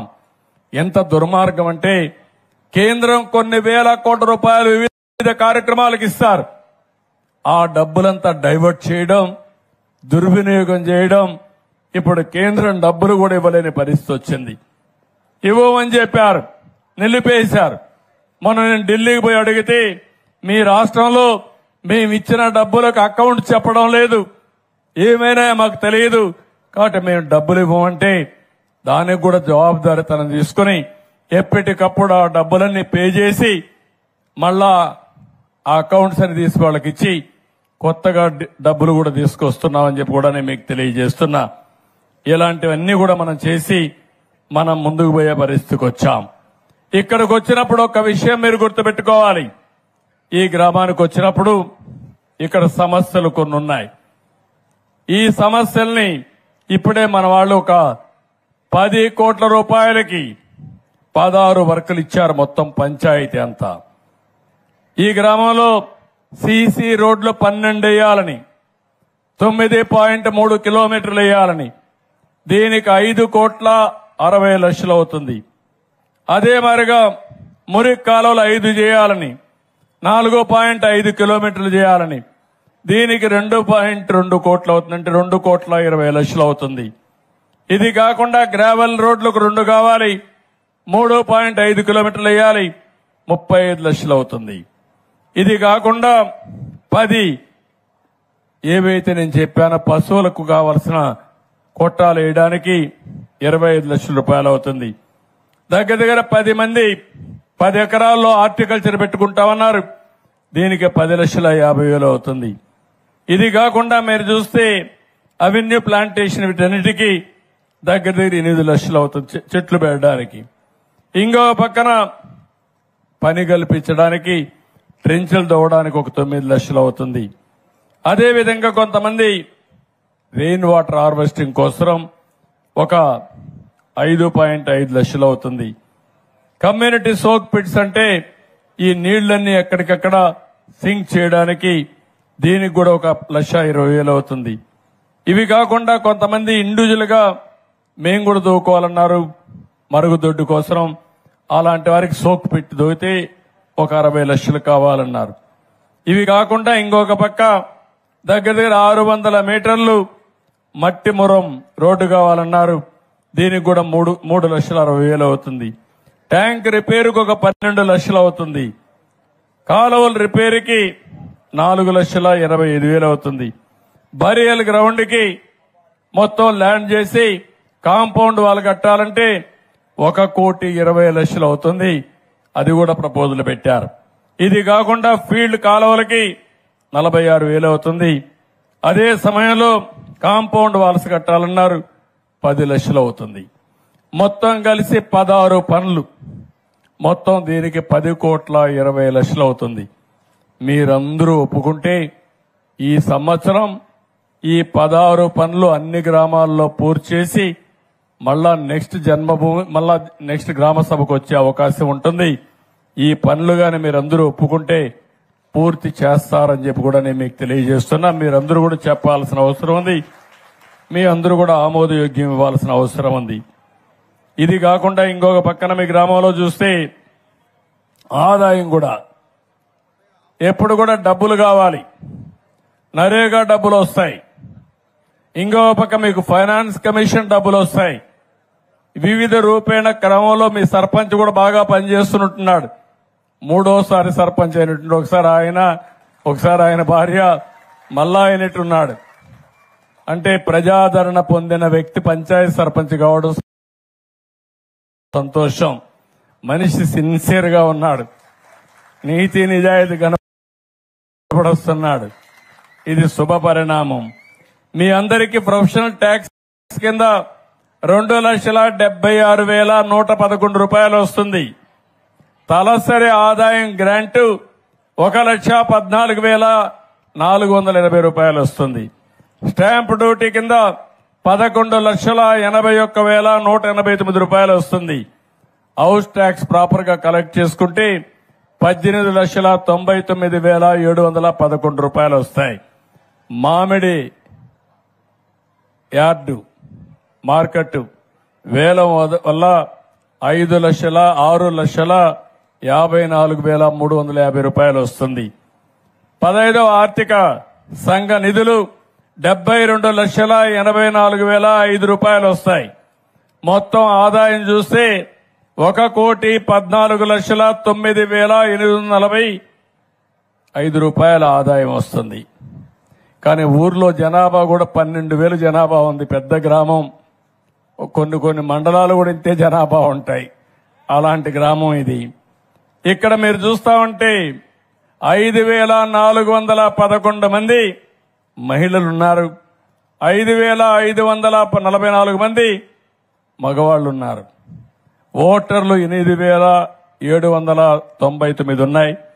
మొత్తం ఇళ్లు 3,872 ఇళ్లున్నాయి. చదువుకున్న వాళ్ళు 72%. ఇది కూడా 2011 సెన్సస్. ఇప్పుడైతే 90%, 95% ఉంటుంది. చాలా వరకు ఇంప్రూవ్ అయి ఉంటుంది. రైతులు 1,660 మంది ఉన్నారు. రైతు కూలీలు 2,368 మంది ఉన్నారు. దళితులు దగ్గర 3,404 మంది దళితులున్నారు. గిరిజనులు 53 మంది ఉన్నారు. గ్రామంలో భూమి 3,850 ఎకరాలుంది. ఎన్ని కుటుంబాలున్నాయో అంత భూమి ఉంది. అంటే దగ్గర ఒక్కొక్క కుటుంబానికి 1 ఎకరా ఆవరేజ్ వస్తా ఉంది. ఇది ఈ గ్రామంలో ఉండే ఒక అసెస్మెంట్. ఇక్కడ మీరు చూస్తే సెల్ఫ్ హెల్ప్ గ్రూపులు, డాక్రా సంఘాలు నేనే పెట్టాను. ఓసారి నా ఆడబిడ్డలు నన్ను మర్చిపోయారు కానీ నేను మాత్రం వాళ్ళని ఎప్పుడూ మర్చిపోలేదు. నా మానస పుత్రిక మా ఆడబిడ్డల డాక్రా సంఘాలని చెప్పి నేను మీకు తెలియజేస్తున్నా. ఎంతో మంది వచ్చారు, ఎన్నో ప్రయత్నాలు చేశారు కానీ మా డాక్రా సంఘాలను ఏమీ చేయలేకపోయారు. మళ్లీ హామీ ఇస్తున్నా, ఈ ఊర్లో 3,335 మంది 316 సొసైటీలున్నాయి. మిమ్మల్ని పైకి తీసుకొచ్చే బాధ్యత మాదని మరొక్కసారి ఆడబిడ్డలందరికీ హామీ ఇస్తున్నా. ఇళ్లన్నీ ఇప్పుడు చెప్పాను, అవన్నీ కూడా పాతవన్నీ పూర్తి చేసి కొత్తగా ఇస్తాం. ప్రైమరీ హెల్త్ సెంటర్ ఒకటి ఉంది. నా మానస పుత్రిక మా ఆడబిడ్డల డాక్రా సంఘాలని చెప్పి నేను మీకు తెలియజేస్తున్నా. ఎంతో మంది వచ్చారు, ఎన్నో ప్రయత్నాలు చేశారు కానీ మా డాక్రా సంఘాలను ఏమీ చేయలేకపోయారు. మళ్లీ హామీ ఇస్తున్నా, ఈ ఊర్లో 3,335 మంది 316 సొసైటీలున్నాయి. మిమ్మల్ని పైకి తీసుకొచ్చే బాధ్యత మాదని మరొక్కసారి ఆడబిడ్డలందరికీ హామీ ఇస్తున్నా. ఇళ్లన్నీ ఇప్పుడు చెప్పాను, అవన్నీ కూడా పాతవన్నీ పూర్తి చేసి కొత్తగా ఇస్తాం. ప్రైమరీ హెల్త్ సెంటర్ ఒకటి ఉంది. ఎన్టీఆర్ వైద్య సేవ కార్డులు 1283 ఉన్నాయి. విద్యుత్ ట్రాన్స్ఫార్మర్లు అయితే 190 దాకా ఉన్నాయి. అయితే ఈరోజు నేను మీ అందరికీ ఇక్కడికి వచ్చినప్పుడు ఇంకొక విషయం కూడా మీకు చెప్పాలి. జీరో పావర్టీ అంటే ఈ ఊర్లో 100% పేదలు లేకుండా వాళ్ళని పైకి తీసుకొచ్చే బాధ్యత తీసుకోవాలి. నేను రాబోయే రోజుల్లో ఒక మిషన్ కింద ఆలోచిస్తున్నాను. టెక్నాలజీ యుగంలో ఉన్నాం, సంపద సృష్టిస్తున్నాం. కానీ సంపద అంతా కొంతమందికి వెళ్తా ఉంది. చాలా మంది పేదరికంలో బాధపడుతున్నారు. అందుకే జీరో పావర్టీ అంటే ఎక్కడా పేదవాళ్లు లేకుండా మొట్టమొదటిసారిగా వాళ్లపైన శ్రద్ధ పెట్టి కనీస అవసరాలు వాళ్ళకిచ్చి కనీస ఆదాయం సంపాదించే మార్గం చూపించేదానికి శ్రీకారం చుడుతున్నాం. అందుకే ఒక మాట చెప్పాను, బాగా పైకొచ్చిన 10%, కింద నుండే 20% దత్తత తీసుకోవడం, వాళ్ళందరికీ అండగా ఉండడం, వాళ్ళకి ఆదాయం పెంచే మార్గాలు చూపించగలిగితే, ఆ పిల్లల్ని బాగా చదివించగలిగితే పేదరిక నిర్మూలన జరుగుతుంది. అందుకే మళ్లీ జనవరిలో జన్మభూమి 2.0 తీసుకొస్తున్నారు. రెండోసారి జన్మభూమి. ఆ రోజు జన్మభూమిలో గ్రామానికి ఏం కావాలన్నా మీరు చేశారు. స్కూల్ బిల్డింగ్లు కట్టారు, రోడ్లు వేశారు, కాలేజీలు పెట్టారు, అనేక కార్యక్రమాలకు శ్రీకారం చుట్టారు. ఇప్పుడు కావాల్సింది మళ్లీ జన్మభూమితో ఆ స్ఫూర్తితో ప్రపంచంలో ఎక్కడ మీరున్నా మీతో పుట్టిన వాళ్ళు ఇక్కడున్నారు.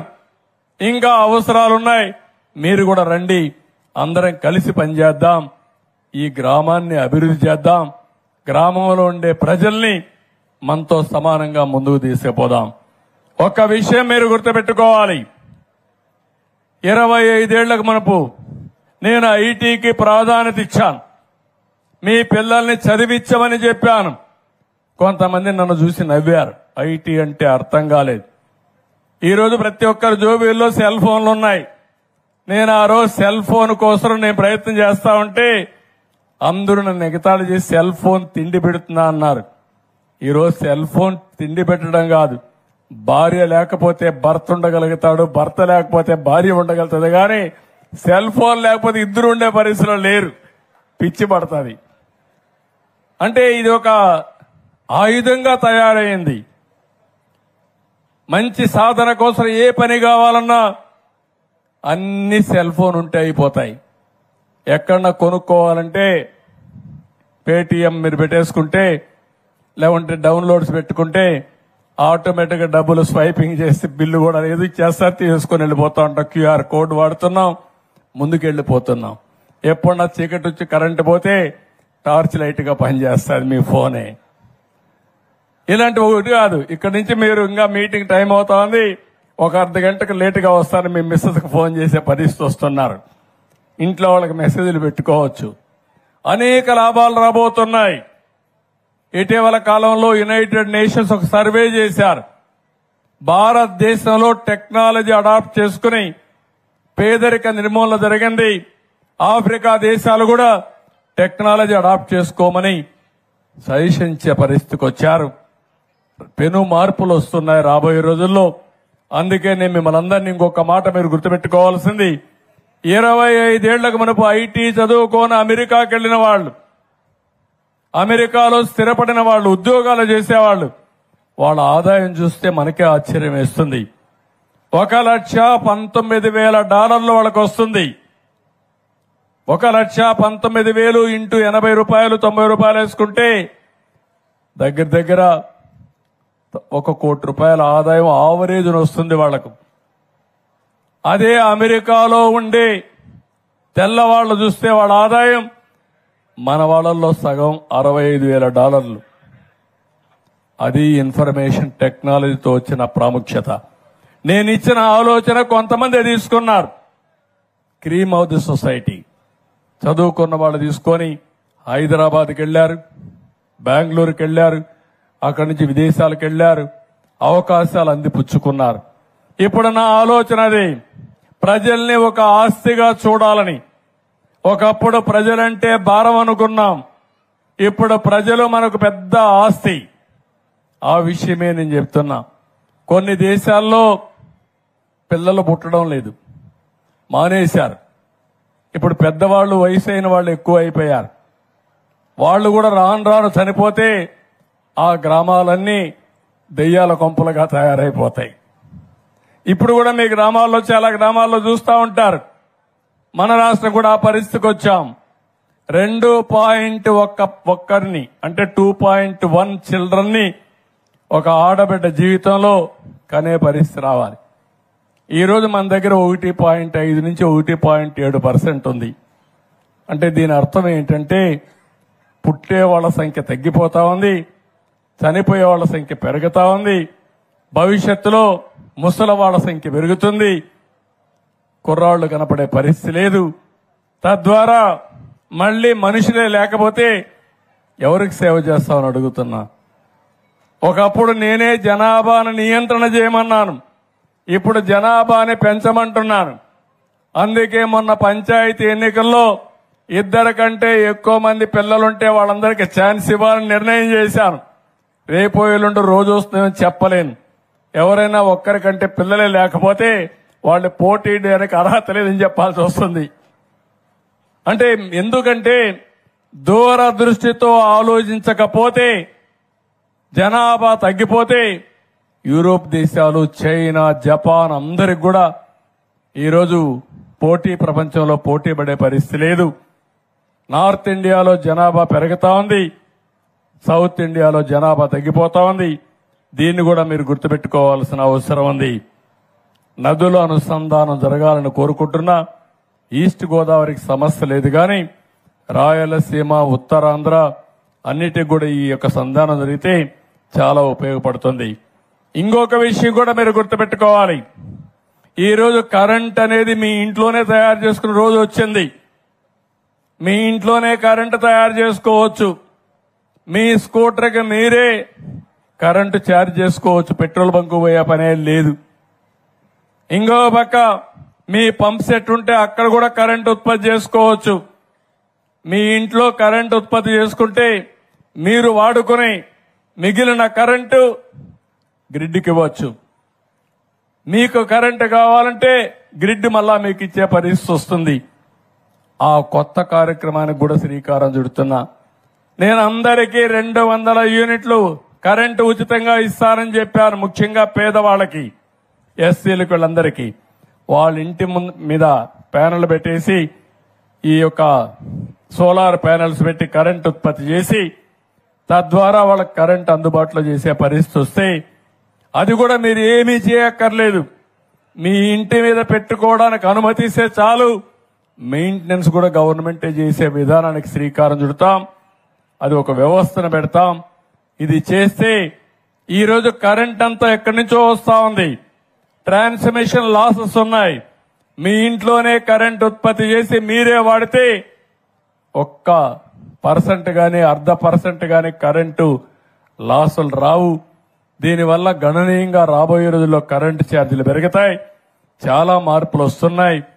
ఈ కరెంటు సోలార్ గాని, గాలితో వచ్చే కరెంటు గాని, పంప్డ్ ఎనర్జీ అంటే హైడల్ కరెంటు చూస్తాం. ఈ రోజు నీళ్లు పైకి తీసిపోయి అదే నీళ్లు వదిలిపెట్టి మళ్ళా కరెంటు తయారు చేసి ఎప్పుడైనా మనకు అవసరమైనప్పుడు మళ్ళా కరెంటు ఉత్పత్తి చేసుకునే పరిస్థితి వస్తుంది. ఇలాంటి వినూత్నమైన ఆలోచనలు వస్తున్నాయి. ఇవన్నీ ఒక ఎత్తు అయితే, ఇంకొక పక్క మీ అందరినీ కోరేది ఒకటే. నేను ఈ రోజు ఈ గ్రామ సభలో కూర్చున్నాం. నేను కొన్ని ఆలోచనలు ఇచ్చాను. గ్రామ అవసరాలు, కుటుంబ అవసరాలు, కనీస ఇన్ఫ్రాస్ట్రక్చర్ అవసరాలన్నీ తీర్చేస్తాం. ఇక్కడ కావాల్సింది ఉపాధి కల్పించాలి. మీ వ్యవసాయం లాభసాటి కావాలి. మీ ఊర్లో ఉండే యువత, ఆడవాళ్లలో కొంతమంది బాగా చదువుకొని మీరు ఇక్కడ ఊర్లోనే ఉంటారు. ఇంటి దగ్గరనే ఉంటారు. ఇంటి దగ్గర ఉన్నప్పుడు మీరు చదువు ఉంది, కానీ చేయాలనే తపనుంది, బయట పోయే అవకాశాలు లేవు. అందుకే ఇంటి దగ్గర నుంచే పనిచేసే అవకాశాలుంటే ఇంటి దగ్గరనే కంప్యూటర్ పెట్టుకొని మీరు పనిచేసే విధానానికి కూడా శ్రీకారం చుట్టాలని నా ఉద్దేశం. అది యువతకు కూడా ఉపయోగపడుతుంది. వర్క్ ఫ్రం హోమ్ తీసుకొస్తాం. ఈ వానపల్లిలో వర్క్ స్టేషన్లు కడతాం. అవసరమైతే మీ ఊర్లో 50 మంది పనిచేయాలంటే 50 మంది ఆ వర్క్ స్టేషన్ దగ్గర పోయి పనిచేసుకుంటూ ట్రైనింగ్ కూడా ఇచ్చే కార్యక్రమానికి శ్రీకారం చుడతామని చెప్పి నేను మీకు తెలియజేస్తున్నా. భవిష్యత్తులో పనిచేసే విధానాలు మారిపోతున్నాయి. ఒకప్పుడు మనం పనిచేయాలంటే హైదరాబాద్కు పోవాలి, అమెరికాకు పోవాలి. ఇప్పుడు పని చేయాలంటే మన ఇంట్లోనే కూర్చొని అమెరికాకు పనిచేసే పరిస్థితి వస్తా ఉంది. మొన్న కరోనాలో చాలా మంది చూస్తుంటారు మీ ఇండ్లలో కుర్రాళ్ళని. ఇక్కడ కొబ్బరి చెట్లు బాగా ఉంటాయి, ఇక్కడ చేస్తే కూడా మంచి వాతావరణం, చల్లగా ఉంటుంది, మంచి గాలి ఉంటుంది, శుభ్రంగా పని చేసుకోవచ్చు. అక్కడ ₹1,00,000, ఇక్కడ 50,000 ఒకటే. ఆ డబ్బులతో ఇంట్లో అమ్మా నాన్న చూసుకుంటూ ఆనందంగా ఉండే అవకాశం వస్తుంది. అలాంటి వ్యవస్థకు కూడా శ్రీకారం చుడతాం. ఇప్పుడు నేను అడుగుతున్నా మిమ్మల్ని, మీలో ఆలోచనలు రావాలి. ఏదో మీటింగ్ వచ్చారు, సీఎం గారు చెప్పారు, లేకుంటే ఇంకొక ఎమ్మెల్యే మాట్లాడాడు, మా పని అయిపోయింది అని కాకుండా మీరు బాగుపడాలి. మీరు బాగుపడాలంటే ఏం చేయాలి? మీలో కూడా కొత్త కొత్త ఆలోచనలు రావాలి. మీలో కొత్త ఆలోచనలు వచ్చి గ్రామం బాగుండాలి, మీరు బాగుండాలి. మీరు బాగుండి గ్రామం బాగుంటే రాష్ట్రం బాగుంటుంది. దీనికి నేను శ్రీకారం చుడతా, అన్ని విధాల మీకు సహకారం ఇస్తా. కానీ సమయాన్ని వేస్ట్ చేసుకోవడం కరెక్ట్ కాదు. ఈ విషయం మళ్లీ చెప్తున్నా. ఈ రోజు ఇక్కడికి వచ్చినప్పుడు నేను అడుగుతున్నా, మీ ఆదాయం పెరగాలంటే ఏం చేయాలో మీరు కూడా చెప్పండి. అలాంటి వాతావరణాన్ని క్రియేట్ చేస్తాం. వ్యవసాయంలో కానీ, సర్వీస్ సెక్టర్లో కానీ, చిన్న చిన్న వ్యవసాయ ఆధార పరిశ్రమలు పెట్టడం కానీ, ఇది కూడా గుర్తుపెట్టుకోవాలి. వ్యవసాయంలో మీరు ఏదైనా ఒక పంట తయారు చేసి ఆ పంటగా అమ్మితే మీకు ఆదాయం తక్కువ వస్తుంది. అదే మాదిరిగా ఈ గ్రామంలో ఒక 10 గ్రామాల్లో ఉండే పంట వాల్యూ అడిషన్కి వెళ్తే దానిపైన మీ ఆదాయం పెరుగుతుంది, దానివల్ల మీకు ఉపాధి వస్తుంది. అలాంటి కార్యక్రమాలకు శ్రీకారం చుట్టాలి. నేను ఒకటే చెప్తున్నాను, మిమ్మల్ని అందరినీ మళ్లీ ఒకటే చెప్తున్నా. మీ ఊర్లో పుట్టినవాడు అమెరికాలో ఉండేవాడి కంటే ఎక్కువ ఆదాయం సంపాదిస్తే అమెరికాలో ఉండే గ్రామాల కంటే మనం ఎందుకు బాగా పనిచేయకూడదని మిమ్మల్ని అడుగుతున్నా. నేను అవకాశం ఇస్తా, మీకు అండగా ఉంటా, మీకు తోడుగా ఉంటా, మీకు అన్ని విషయాలు నేర్పిస్తా. అంచెలంచెలుగా మిమ్మల్ని పైకి తీసుకొచ్చే బాధ్యత నాది. దీన్ని అందిపుచ్చుకునే బాధ్యత మీది. నేను గట్టిగా కూడా చెప్తున్నా, మా తమ్ముడేదో మాట్లాడాలని ఉత్సాహంగా ఉన్నాడు. రా, ఇట్లా మైక్ ఇస్తాను, ఇట్రా మైక్. రాని రాని రాని రాని రామా, మైక్ తీసుకో. నమస్కారం. చెప్పు. రాబోయే రోజుల్లో టెక్నాలజీ పరంగా ఏఐ విపరీతమైన మార్పులు తీసుకొచ్చే అవకాశం ఉంది. సార్ దాని మీద రాష్ట్ర ప్రభుత్వం తరఫున ఏం చేస్తున్నారో తెలుసుకుందామని అడిగాను సార్. చాలా సంతోషం. మా తమ్ముడు ఒకటి అడిగాడు. ఒకప్పుడు సెల్ ఫోన్ అంటే అందరూ నవ్వారు, అవునా కాదా? జ్ఞాపకం ఉందా మీకు? 25 ఏళ్లకు మునుపు నేను సెల్ ఫోన్ గురించి మాట్లాడాను. అప్పుడు రాజశేఖరుడు ఉండేవాడు. నన్ను అన్నాడు, సెల్ ఫోన్ ఏంటి భోజనం పెడుతుందని. రాజశేఖర రెడ్డి, నీకు తెలియదు, ఆ రోజు వస్తుంది, ఆ రోజు నేను చెప్తా. సెల్ ఫోన్ వల్ల ఏమేమి లాభాలుంటాయో ఆ రోజు నువ్వు తెలుసుకుంటావని చెప్పాను. కానీ లేడు ఆయన తెలుసుకోవడానికి. ఈరోజు మీరు సెల్ ఫోన్ చూశారు. మా తమ్ముడు ఒక మాట అడిగాడు. మొన్న నేను ఢిల్లీకి వెళ్ళాను. మన మంత్రి రామ్మోహన్ నాయుడు ఉన్నాడు. ఆయన సెంట్రల్లో సివిల్ ఏవియేషన్ మంత్రి. ఆయన దగ్గరనే డ్రోన్స్ అన్ని కూడా ఆయన ఆధ్వర్యంలో ఉన్నాయి. ఇప్పుడు 3 విషయాలు మీరు గుర్తుపెట్టుకోవాలి. ఇప్పుడు నేను సెల్ ఫోన్ చెప్పాను మీకు. సెల్ ఫోన్ ఎత్తుకొని మీ ఆరోగ్య విషయాలు కూడా మీరు చూసుకుంటా ఉండొచ్చు. ఇప్పుడు నా దగ్గర ఈ రింగ్ ఉంది. మీరేమనుకుంటారు? ఏదో మంత్రాలు గింత్రాలు చేసి ఏదో దేవుడి రింగ్ అనుకుంటారు. కాదు, ఇది నేను రాత్రి నిద్రపోయాను. ఎంత నిద్రపోయానో చెప్తుంది ఇది.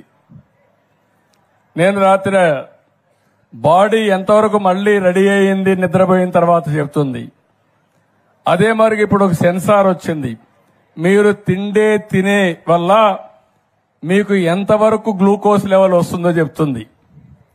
మీ బాడీ మెటబాలిక్ స్కోర్ చెప్తుంది. అది అంటే అవసరమైతే భోజనం చేయడం, లేకపోతే భోజనం చేయకుండా వదిలేయడం, తక్కువ తినడం. ఎక్కువ తింటే ఏమవుతుందంటారు మీరు? ఎక్కువ తింటే ఏమవుతుందంటే షుగర్ వస్తుంది. మీ శరీరమే షుగర్ ఫ్యాక్టరీగా తయారవుతుంది. తర్వాత ఏది తిన్నా కూడా షుగర్ అయిపోతా ఉంటుంది. అలాంటివి రాకుండా ఉండాలంటే మన ఆరోగ్యం మన చేతుల్లో ఉంది. సెల్ ఫోన్ వల్ల అలాంటివి వస్తాయి. ఇంకొక పక్క చెప్పాను, మీ పొలాన్ని దగ్గరికి వెళ్లి నేరుగా సెల్ ఫోన్లో ఒక యాప్ డౌన్లోడ్ చేసుకుని తద్వారా నేరుగా మీ పొలంలో పెస్ట్ వచ్చిందా లేదా మీరే చూసుకునే పరిస్థితి వస్తుంది. ఇవి సెల్ ఫోన్ వల్ల చాలా యాప్లు వచ్చేస్తున్నాయి. అలాంటి యాప్లన్నీ పెట్టుకుంటే ఇక్కడ మీరు చూపిస్తే క్లౌడ్కి వెళ్ళిపోయి అక్కడి నుంచి మొత్తం అనలైజ్ చేసి ఇప్పుడు మీరు ఒక ఫోన్లో మీరు చూస్తే చాట్ జీపీటీ వచ్చింది. మీకు తెలియకపోవచ్చు విషయాలు. అందులో మీరు ఒక్క మాట వాడితే దేశ రాజధాని ఏదంటే అది చెప్పేస్తుంది. ఈ 90 రోజుల్లో ముఖ్యమంత్రి చంద్రబాబు నాయుడు ఏం పనులు చేశాడో చెప్పమంటే అది మొత్తం మీకు చెప్పేసే పరిస్థితికి వస్తుంది. అంటే ఒక టెక్నాలజీ ఎంత వచ్చేసిందంటే మీరు గుర్తుపెట్టుకోవాలి, ఇలాంటి చాలా వచ్చేస్తున్నాయి. ఒకప్పుడు ఐటీ, ఇప్పుడు ఆర్టిఫిషియల్ ఇంటెలిజెన్స్. అంటే ఈరోజు డేటా పెట్టితే ప్రతి ఒక్క విషయాన్ని నెక్స్ట్ ఏం జరగబోతుందో, ఎలాంటి విషయాలున్నాయో చెప్పే పరిస్థితికి వస్తుంది. ఇప్పుడు కెమెరాలు ఉన్నాయి. మా తమ్ముడు చెప్తున్నా, మనం కెమెరాలన్నీ పెడుతున్నాం. 14,000 కెమెరాలు పెట్టాను నేను. ఆ కెమెరా ద్వారా ఎవరైనా రోడ్లో రాంగ్ సైడ్ పోతే ఇది ఐడెంటిఫై చేసేస్తుంది. అదే మరి రాంగ్ పార్కింగ్ చేస్తే రికార్డ్ చేస్తుంది. రోడ్లో ఎక్కడ గుంతలు పడితే రికార్డ్ చేస్తుంది. సీటు బెల్ట్ పెట్టుకోకపోతే అది రికార్డ్ చేసేస్తుంది. స్పీడ్ ఎక్కువ పోయి యాక్సిడెంట్లు అవుతా ఉంటే ఎక్కడికక్కడ రికార్డ్ చేసి మిమ్మల్ని ఎక్కడ నిలబెట్టక్కర్లేదు, ఫైన్ వేసి మీ ఇంటికి పంపించి ఒకటేసారి. అది కూడా మీరు కట్టకపోతే ఆటోమేటిక్ గా రోడ్డు మీదకి వస్తాను ఆ వెహికల్ సీజ్ చేసే అవకాశాలు ఉంటాయి. అంటే నేను ఒక్క విషయం కాదు, అది ఆ విధంగా దొంగలు ఎవరైనా నోటబుల్ క్రిమినల్స్ ఉంటారు, రౌడీ షీటర్స్ ఉంటారు, వాళ్ళ అన్ని కంప్యూటర్లో ఉంటాయి. ఆయన ఎక్కడన్నా షాప్ లో పోతే ఆ షాప్ లోకి వచ్చారని పోలీసులు తెలిసిపోతుంది. అక్కడి నుంచి రోడ్డు మీదకి వస్తే ఎక్కడున్నాడో చూస్తానే ఐడెంటిఫై చేస్తుంది. తద్వారా పోలీసు వ్యవస్థ కూడా, ఇంతమంది పోలీసులు అవసరం లేదు, అందుకే చెప్తా ఉంటా పోలీసులకు కూడా, పోలీసులు స్మార్ట్ గా పనిచేసే పరిస్థితి రావాలి. విజిబుల్ పోలీసింగ్ ఉండాలి, ఇన్విజిబుల్ పోలీసులు ఉండాలి. ఇప్పుడు అందుకే ఆ తమ్ముడు చెప్పినట్టు డ్రోన్స్ వచ్చాయి. డ్రోన్స్ ఏం చేస్తున్నాయంటే హాస్పిటల్కు మందు కావాలంటే జిల్లా హాస్పిటల్ నుంచి ప్రైమరీ హెల్త్ సెంటర్ కి డ్రోన్ లో వచ్చి ఇచ్చేసి వెళ్ళిపోతుంది. అదే మరి మీ పొలంలో పంటలో ఎక్కడన్నా పెస్ట్ ఉంటే నేరుగా పోయి చూస్తుంది. అది చూసి ఫలాంది ఇక్కడనే ఉంది చెప్తుంది. దాని మీదనే మళ్లీ మందు కొట్టి దాన్ని ఎరాడికేట్ చేసి అయ్యిందా లేదా కూడా రికార్డ్ చేసుకుని మళ్ళా చెప్తుంది. ఎక్కడన్నా మస్కిటోస్ ఉంటే అక్కడికే పోయి అక్కడే మందు కొట్టి మస్కిటోలు దోమలు నివారిస్తుంది. కాబట్టి రాబోయే రోజుల్లో నువ్వు గుర్తుపెట్టుకోవాల్సింది, నువ్వు ఊహించిన పరిణామాలు జరగబోతున్నాయి. ఉపయోగించుకుంటే మనం ఎక్కడికో వెళ్తాం. అది తెలుగువాడి సత్తా, అది ప్రారంభించింది తెలుగుదేశం పార్టీ. ఆ విషయం మీరు గుర్తుపెట్టుకోవాల్సిన అవసరం ఉంది. దీనికి ఒక ఆర్కిటెక్చర్ తయారు చేస్తున్నాను. మా ఆఫీసర్లు కూడా నేను వాట్సాప్ గ్రూపులు పెడుతున్నా. అంటే ఎక్కడన్నా నా దృష్టికి ఒక పని వస్తే, ఒక నెగటివ్ వస్తే నేను సీఎంఓలో పెడితే, సీఎంఓలో మంత్రి వరకు పెడితే, మంత్రి కలెక్టర్కి కానీ కన్సర్న్ లాస్ట్ మైలు చెప్పి 1 గంటలో చర్యలు తీసుకున్నట్టుగా వచ్చేస్తున్నాయి. అంటే ఇంకేమి ఎక్స్క్యూజ్ లేదు. ఇలాంటి వేరియస్ వ్యవస్థలను క్రియేట్ చేసి అయితే అర్థం చేసుకోవాలి. ఇది చెయ్యాలంటే కొంచెం టైం పడుతుంది. నేను మళ్ళీ ఎక్కువ ఫోర్స్ చేస్తే, అందుకే ఒక మాట అన్నా, 95 CBN అన్నా, 95 CBN అన్నా. అప్పుడు నేను ఇప్పుడు రాబోయే రోజుల్లో కూడా ఎక్కడ సమస్య ఉంటే అక్కడికే వస్తా, సర్ప్రైజ్ ఇన్స్పెక్షన్ కి అక్కడికే వచ్చి సమాధానం అడుగుతా మా ఆఫీసర్ని. అలాంటి విధానానికి శ్రీకారం చుడదాం. ఇవన్నీ సాధ్యం. నేను ఎందుకు మీకు ఒక మాట చెప్తున్నానంటే, మొన్న కూడా నేను ఒక మాట చెప్పాను మీ అందరికీ నీతి ఆయోగ్ మీటింగ్ లో. 2047 భారతదేశం నెంబర్ 1 గానే నెంబర్ 2 అవుతుంది. 2029కి ప్రపంచంలో భారతదేశం 3వ స్థానంలోకి వస్తున్నాం. బాగా పనిచేస్తే నెంబర్ 1కి వస్తాం. ఆంధ్రప్రదేశ్ రాష్ట్రం భారతదేశంలో నెంబర్ 1 గా ఉండాలి. ప్రపంచంలో ఇండియన్స్ నెంబర్ 1 గా ఉంటారు. అందులో తెలుగువాడు అగ్రస్థానంలో ఉండాలనేది నా లక్ష్యం. దానికోసం పనిచేస్తున్నా. ఇప్పటికే ప్రపంచంలో తలసరి ఆదాయంలో ఎక్కువ సంపాదించేవాడికి ఎవరంటే దానికి చిరునామా తెలుగువాడు. ఎన్నేండ్లు? 25 ఏళ్లు. హైదరాబాద్ ఎప్పుడు ప్రారంభించాం తమ్ముళ్ళు? 95 కదా. 95కు ముందు 95 తర్వాత వ్యత్యాసం ఉందా లేదా అని మిమ్మల్ని అడుగుతున్నా. వానపాలు ఎందుకు తయారు చేసుకోవాలా మరిగా? ఏంటి మనం తక్కువ? కానీ తక్కువ కాదు, కానీ మీ ఆలోచనలో తక్కువగా ఉంది. నేను చెప్తే మీ అందరికీ ఈయన ఇట్లే మాట్లాడతాడులే, ఈయన ఏదో చెప్తా ఉంటాడు, గాల్లో మేడలు కడతాడు, గాల్లో మేడలు కట్టలా. నేను రాబోయే రోజుల్లో ఏం జరగబోతుందో 20 ఏళ్లకి ముందుగానే చెప్పి మిమ్మల్ని అందరినీ అప్రమత్తం చేయడం మా బాధ్యత. చేస్తా. ఈసారి గట్టిగా ఉంటా. 5 ఏళ్లలో మీరు ఊహించిన అభివృద్ధి చేసి నా నిజాయితీ నిరూపించుకుంటా. మిమ్మల్ని పైకి తీసుకొచ్చే బాధ్యత మాది. ఈ కూటమిది నాది గాని పవన్ కళ్యాణ్ గారు గాని మీరు మమ్మల్ని చూస్తున్నారు. మేము ఏ విధంగా పనిచేస్తున్నామంటే, ఈ రాష్ట్రానికి మంచి జరగాలి, మమ్మల్ని నమ్ముకున్న ఈ జాతి పైకి రావాలని ఏకైక లక్ష్యంతో పనిచేస్తున్నాం. ఇది సాధ్యం, చేస్తాం. ఇంకెవరన్నా ఉంటే డౌట్లు ఉంటే మీరు రండి నాకు చెప్పడానికి. చెప్పు, ఇట్రా, నువ్వు రా, ఎగిరేరు పడుతున్నారమ్మా. ఇంకెవరన్నా ఉంటే మాట్లాడండి. గ్రామ సభలో మీకు కావాల్సిన పనులు చెప్పండి, లేకుంటే మీ ఆలోచనలు చెప్పండి. గ్రామాన్ని ఎట్లా బాగు చేస్తాం చెప్పండి. మేధావులు ఎక్కడో ఉండరు, మనలోనే ఉన్నారు మేధావులు. కానీ ఆ మేధో శక్తిని ఉపయోగించుకోవడం మనందరి బాధ్యత. ఆ తమ్ముడికి రా, తమ్ముడు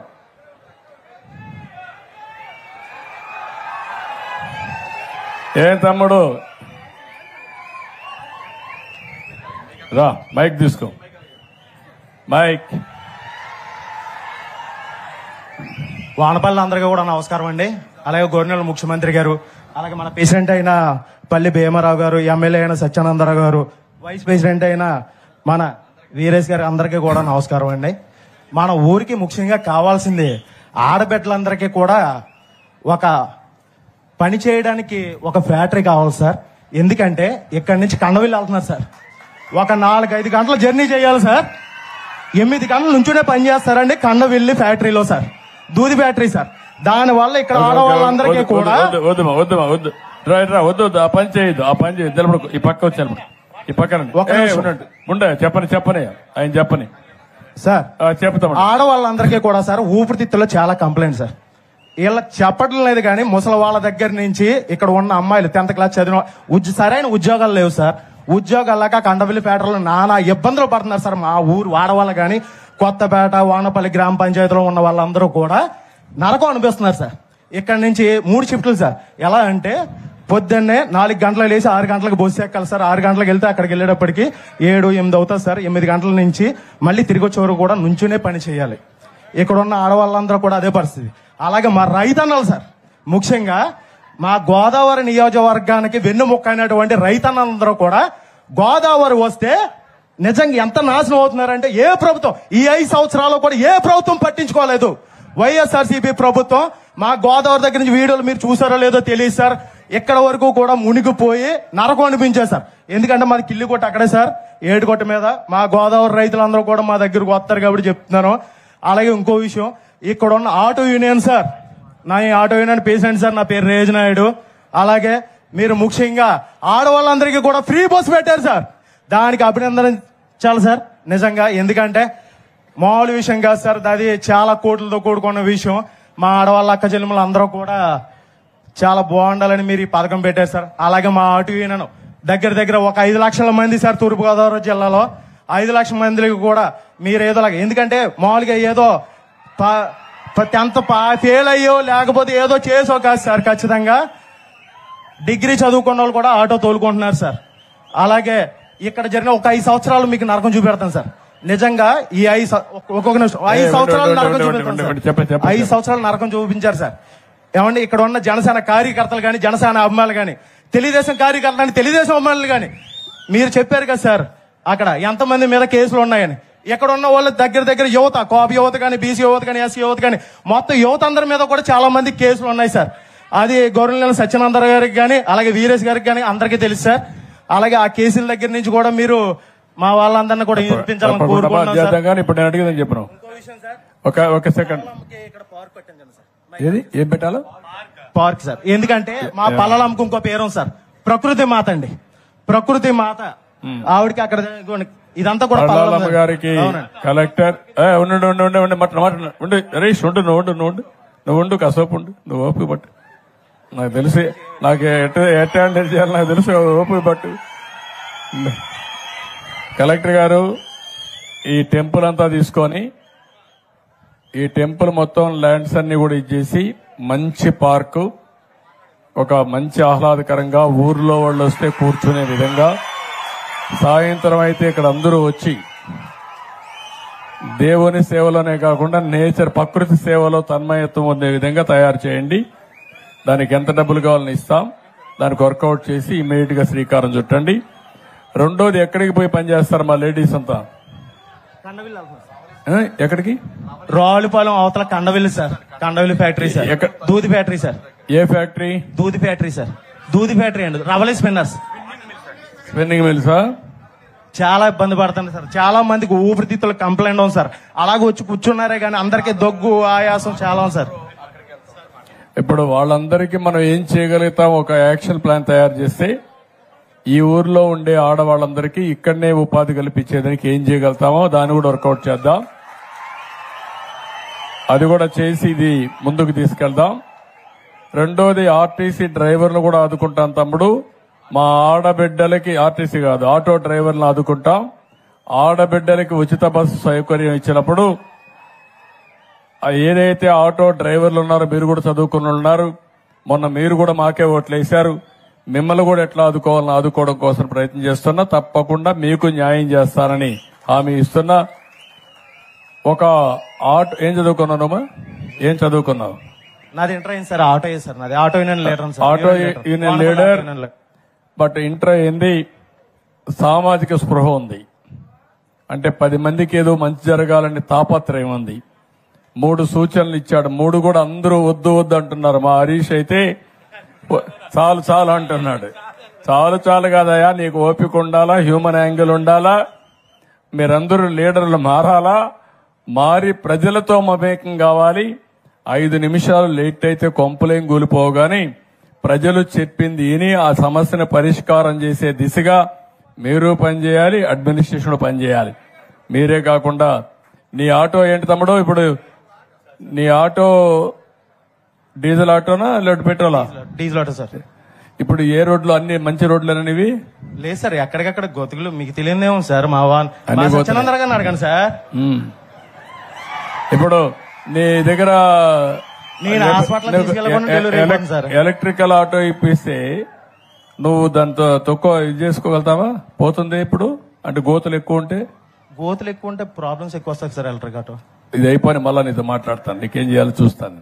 ఓకే, నీతి నిజాయితీ సంతోషం. నేను ఆటో ఇస్తానంటే ఆటోమేటిక్ యాక్సెప్ట్ చేసేవాడు, కానీ లేదు సార్ గోతులు ఎక్కువ ఉంటాయి, ఆటో ఎలక్ట్రికల్ ఆటోకి సమస్యలు వస్తాయి, వద్దులే సార్ అని చెప్పే పరిస్థితి వచ్చాడంటే శభాష్, ఐ రియలీ అప్రిషియేట్ హిమ్. గట్టిగా చప్పట్లు కొట్టి అభినందించండి. అలాంటి వాళ్ళు సమాజానికి అవసరం. ఇప్పుడు ఈయన మాట్లాడలేడు, ఈయన ఎప్పటి నుంచో ఎన్టీఆర్ ఉన్నప్పటి నుంచి ఇది చేశాడు, పాపం ఆయన ఆరోగ్యం బాగాలేదని చెప్పాడు. ఈయన సూర్యనారాయణ పోలిశెట్టి వెంకట సత్యనారాయణ వీర వెంకట సత్యనారాయణ, ఇక్కడే చల్లపల్లి. ఈ ఊరు కదమ్మా? ఈ ఊరు కదండి, చల్లపల్లి నుంచి అండి. ఎప్పటి నుంచో చూడాలని ఆశ. అమలాపురం దగ్గర ఓకే. ఇప్పుడు అతనికి ఇబ్బంది ఉంది, ఒక 50,000 రూపాయలు ఆర్థిక సహాయం చేస్తాం. ఏం కావాలమ్మా, నీకేం కావాలని అడుగుతున్నా? పిల్లలు మాటలు రాని పిల్లలేనండి, ఆయన మాటలు రావండి. ఇప్పుడు ఏం చేయాలి దానికి? కుటుంబ పోషకారం ఆయన వల్ల ఆయన ఏమీ చేయలేకపోతున్నారు. ఏం కావాలి? అదే మీరు దాని సహాయంతో అదే ఏం చేస్తే అవుతుంది, ఏం చేయాలి? మరి మీకు కొంచెం అగలంగా అయితే ఏమన్నా ఇల్లు కూడా పాడైపోయిందండి, ఇల్లు కూడా కట్టుకోవాలి. 1,00,000 రూపాయలు ఇవ్వండి, మళ్ళా 5 నుండి ఇల్లు అవన్నీ కట్టించండి, శాంక్షన్ చేయండి. నేను చేయమండి, ఇల్లు అవన్నీ శాంక్షన్ చేస్తాం, 1,00,000 రూపాయలు ఇస్తాం. ఓకే ఎప్పుడు ఓకే అమ్మ తల్లి, థ్యాంక్ యూ. ఇంకెవరన్నా ఏమైనా చెప్పే పరిస్థితిలో ఉన్నారా? గ్రామానికి ఒక సందేశం, ఒక ఆలోచన. మీరు ఇచ్చిన పిటిషన్లన్నీ కూడా నేను ఎగ్జామిన్ చేస్తున్నా, ప్రతి ఒక్క పిటిషన్ కి సమాధానం చెప్తాను. ఫిర్యాదులన్నీ కూడా మీకు ఏవైతే సాధ్యం, రా తప్పుడు ఇట్రా, అతను రా, ఏవైతే ఆచరణ సాధ్యమో అన్ని పూర్తి చేస్తాను. నా పేరు గంటూ సతీష్ బాబు సార్. మాకు ఉభయ గోదావరి జిల్లాలో నువ్వేం చదువుకున్నామా? నేను ఇంటర్ చదువుకున్నాను సార్. చెప్పమా. మాకు గౌతమి గోదావరి మెయిన్గా మా ఇక్కడ గోదావరి ఉందండి. ఇక్కడ జింకలు చాలా మట్టుకి వందల జింకలు ఉన్నాయండి. మరి గోదావరి వచ్చే సమయంలో ఆ జింకలు కొట్టుకుపోతున్నాయి, కొన్ని ఏమో కుక్కలు తినేస్తున్నాయి. ఆ జింకల్ని పర్యవేక్షించాలని మేము చాలా సార్లు నేను 5 స్థానంలో పనిచేస్తున్నాను సార్. నేను రిపోర్టర్ కూడా అండి. ఆ జింకలు ఎక్కడున్నాయి? ఇక్కడ నారాయణ లంక, కేదార్ లంక అని ఈ ప్రాంతంలోనే సుమారు 500-600 జింకలు ఉన్నాయి సార్. కృష్ణ జింకలు అండి, మన జాతి సింహం సార్. కృష్ణ జింకలు సార్. ఆ జింకలో కొట్టుపందని మా యొక్క 5 స్థానంలో కూడా చాలా సార్లు. కాదు, ఈ కృష్ణ జింకల్ని ప్రొటెక్ట్ చేయాలంటే ఏం చేయాలి? ఏమైనా ఐడియా ఉందా నీకు? అంటే నాకైతే లేదు సార్, మీ దృష్టిలో పెడుతున్నాను సార్. ఆ జింకలు రక్షించి వచ్చే తరానికి చూపిస్తారు. ప్రద్యుమ్న, ఫారెస్ట్ డిపార్ట్మెంట్ కి, ప్రద్యుమ్న నీకే ఫారెస్ట్ డిపార్ట్మెంట్ కి చెప్పి కృష్ణ జింకలు ఉన్నాయి ఇక్కడ, 500 జింకలు ఉన్నాయి, 500-600 ఉన్నాయి, దాన్ని ప్రొటెక్ట్ చేయాలి. అవసరమైతే ఈ ఏరియాలో ప్రొటెక్ట్ చేసి రేపు రాబోయే టూరిజం స్పాట్స్ లో ఇంటిగ్రేట్ చేస్తే దాన్ని ఏ విధంగా చేయగలుగుతారో వర్కౌట్ చేయండి సార్. ఇంకొకసారి మన ఎన్డీఏ కూటమి ప్రభుత్వం ఏర్పడాలని రాష్ట్ర తెలుగు రైతు అధికార ప్రతినిధి ఆకుల రామకృష్ణ గారు మేము కూడా చాలా నియోజకవర్గాలు తిరిగి మేము చాలా చేసాం సార్. మరి ప్రభుత్వం అధికారంలోకి వచ్చింది, మరి ఆయన కూడా మంచి ఏదైనా ఒక పదవి ఇస్తారని మనస్ఫూర్తిగా కోరుకుంటున్నాను సార్. ఓకే, నేను చూస్తున్నా, అన్ని ఎగ్జామిన్ చేస్తున్నా, న్యాయం చేస్తాం. ఓకే, ఇట్రా తమ్ముడు, ఈ జింకలు చూడండి ఇవి. ఇట్రా, మైక్ తీసుకో, ఏం చెప్పు, ఏం చేస్తావు నువ్వు? నేను కొన్నా సార్, ఉన్న సార్ కొన్నా సార్, తెల్లగా సార్ దాగుంది సార్. ఏం కావాలి నీకు? మోటార్ బైక్ కావాలనా? బండి కావాలి సార్, బండి. ఏం చేస్తావు నువ్వు? ఎక్కడికి పోతావు వేసుకొని?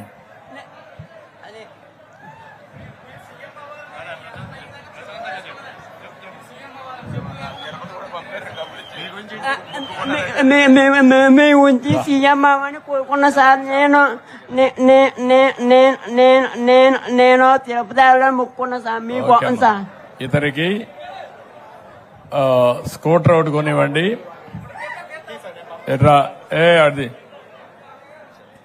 నేను electric scooter, electrical EV scooter ఒకటి కొనివ్వండి. ఇంట్లోనే ఛార్జ్ చేసుకుంటాడు, తిరుగుతాడు. నీకు ఈవీ స్కూటర్ కొనేయమంటాను, ఎలక్ట్రికల్ది. దాన్ని అయితే నేను ఇంట్లోనే ఛార్జ్ చేసుకోవచ్చు, ఖర్చు కూడా తక్కువ ఉంటుంది. ఇమీడియట్ కొనిస్తాను, 2-3 రోజులు తెప్పిస్తారు. కలెక్టర్ టచ్ లో ఉండి. ఓకే, లేపు అవుతుంది. ఓకే, విత్ దిస్ ఇట్రా తమ్ముడు, ఇట్రా.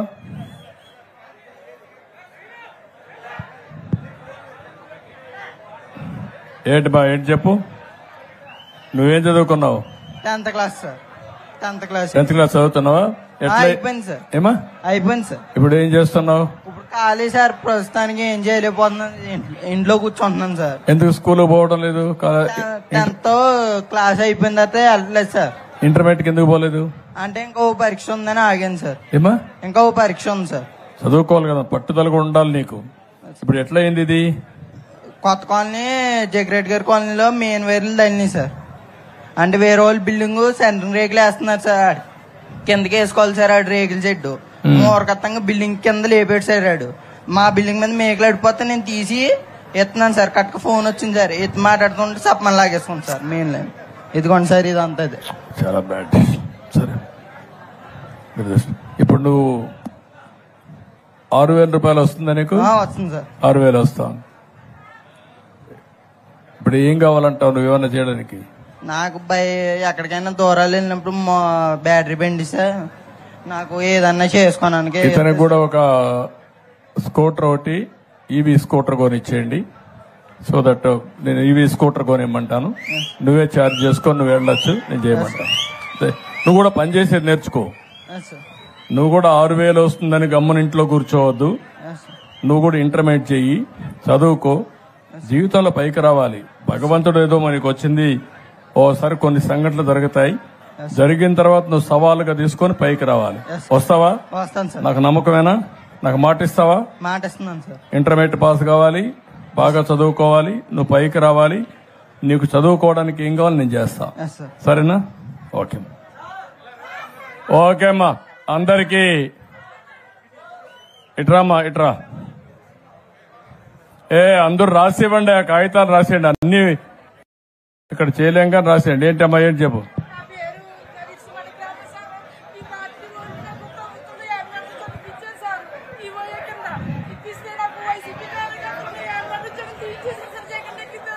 ఏ ఉద్యోగం అమ్మా? అది చేద్దాం, చేద్దాం, చేద్దాం. ఏమిటి ఇమ్మంటాం?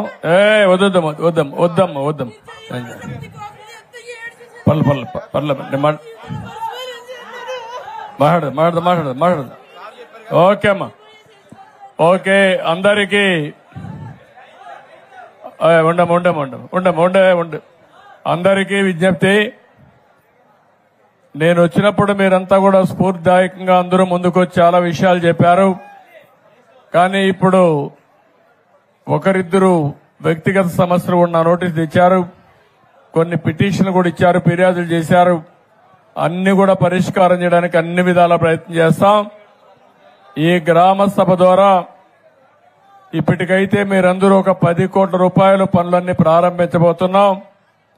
గ్రామంలో ప్రతి ఒక్క ఇంటికి కరెంటు గాని, ఇల్లు గాని, ఇంటి జాగా గాని, మరుగుదొడ్డి గాని, లేకపోతే మీకు కావాల్సిన వంట గ్యాస్ గాని ఇచ్చే బాధ్యత మాది, అది చేస్తాం. ఇంకొక గ్రామ అవసరాలు కూడా తీరుస్తాం. ఇక్కడి నుంచి కనెక్టివిటీ కూడా ఏం చేయాలో అన్ని ఆలోచిస్తాం. అయితే ఇక్కడ కావాల్సింది మీరు పైకి రావడానికి, మీ ఆదాయం పెరగడానికి, ఇక్కడ పనులు చేసుకోవడం, పక్క గ్రామాల్లోకి పోయి పనులు చేయడమే కాకుండా మీ గ్రామంలోనే ఉండి 10,000 జనాభా కాబట్టి ఇది ఒక అభివృద్ధి కేంద్రంగా తయారు చేసి మీరు పైకి రావడానికి ఏమేం చేయగలుగుతారో ఆలోచించండి. నేను కూడా ఆలోచిస్తా, ఒక ప్రణాళిక తయారు చేస్తా.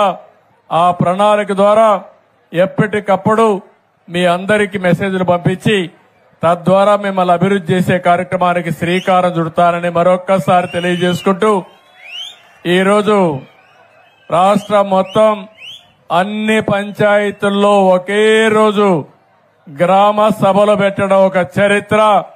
ఇలాంటి ఒక మంచి కార్యక్రమాన్ని ప్రారంభించినటువంటి పవన్ కళ్యాణ్ గారిని కూడా మనస్ఫూర్తిగా అభినందిస్తూ, ఈ ప్రభుత్వం పేదల ప్రభుత్వం, పేదల కోసమే పనిచేస్తాం, పేదల కోసం నిరంతరం శ్రమ పడతాం. మిమ్మల్ని అన్ని విధాల ఆర్థికంగా, సామాజికంగా పైకి తీసుకొచ్చే వరకు మీకు అండగా ఉంటామని మరొక్కసారి తెలియజేసుకుంటూ, ఈ గ్రామ సభ చూశాను, మీలో పట్టుదల ఉంది, చేయాలనే తపనుంది, అదే సమయంలో పైకి రావాలనే ఆలోచన ఉంది. ఇది ఒక శుభ పరిణామం. అలాంటి మంచి కార్యక్రమానికి నాంది పలికిన మిమ్మల్ని అందరినీ పేరు పేరున అభినందిస్తూ అందరికీ నమస్కారాలు.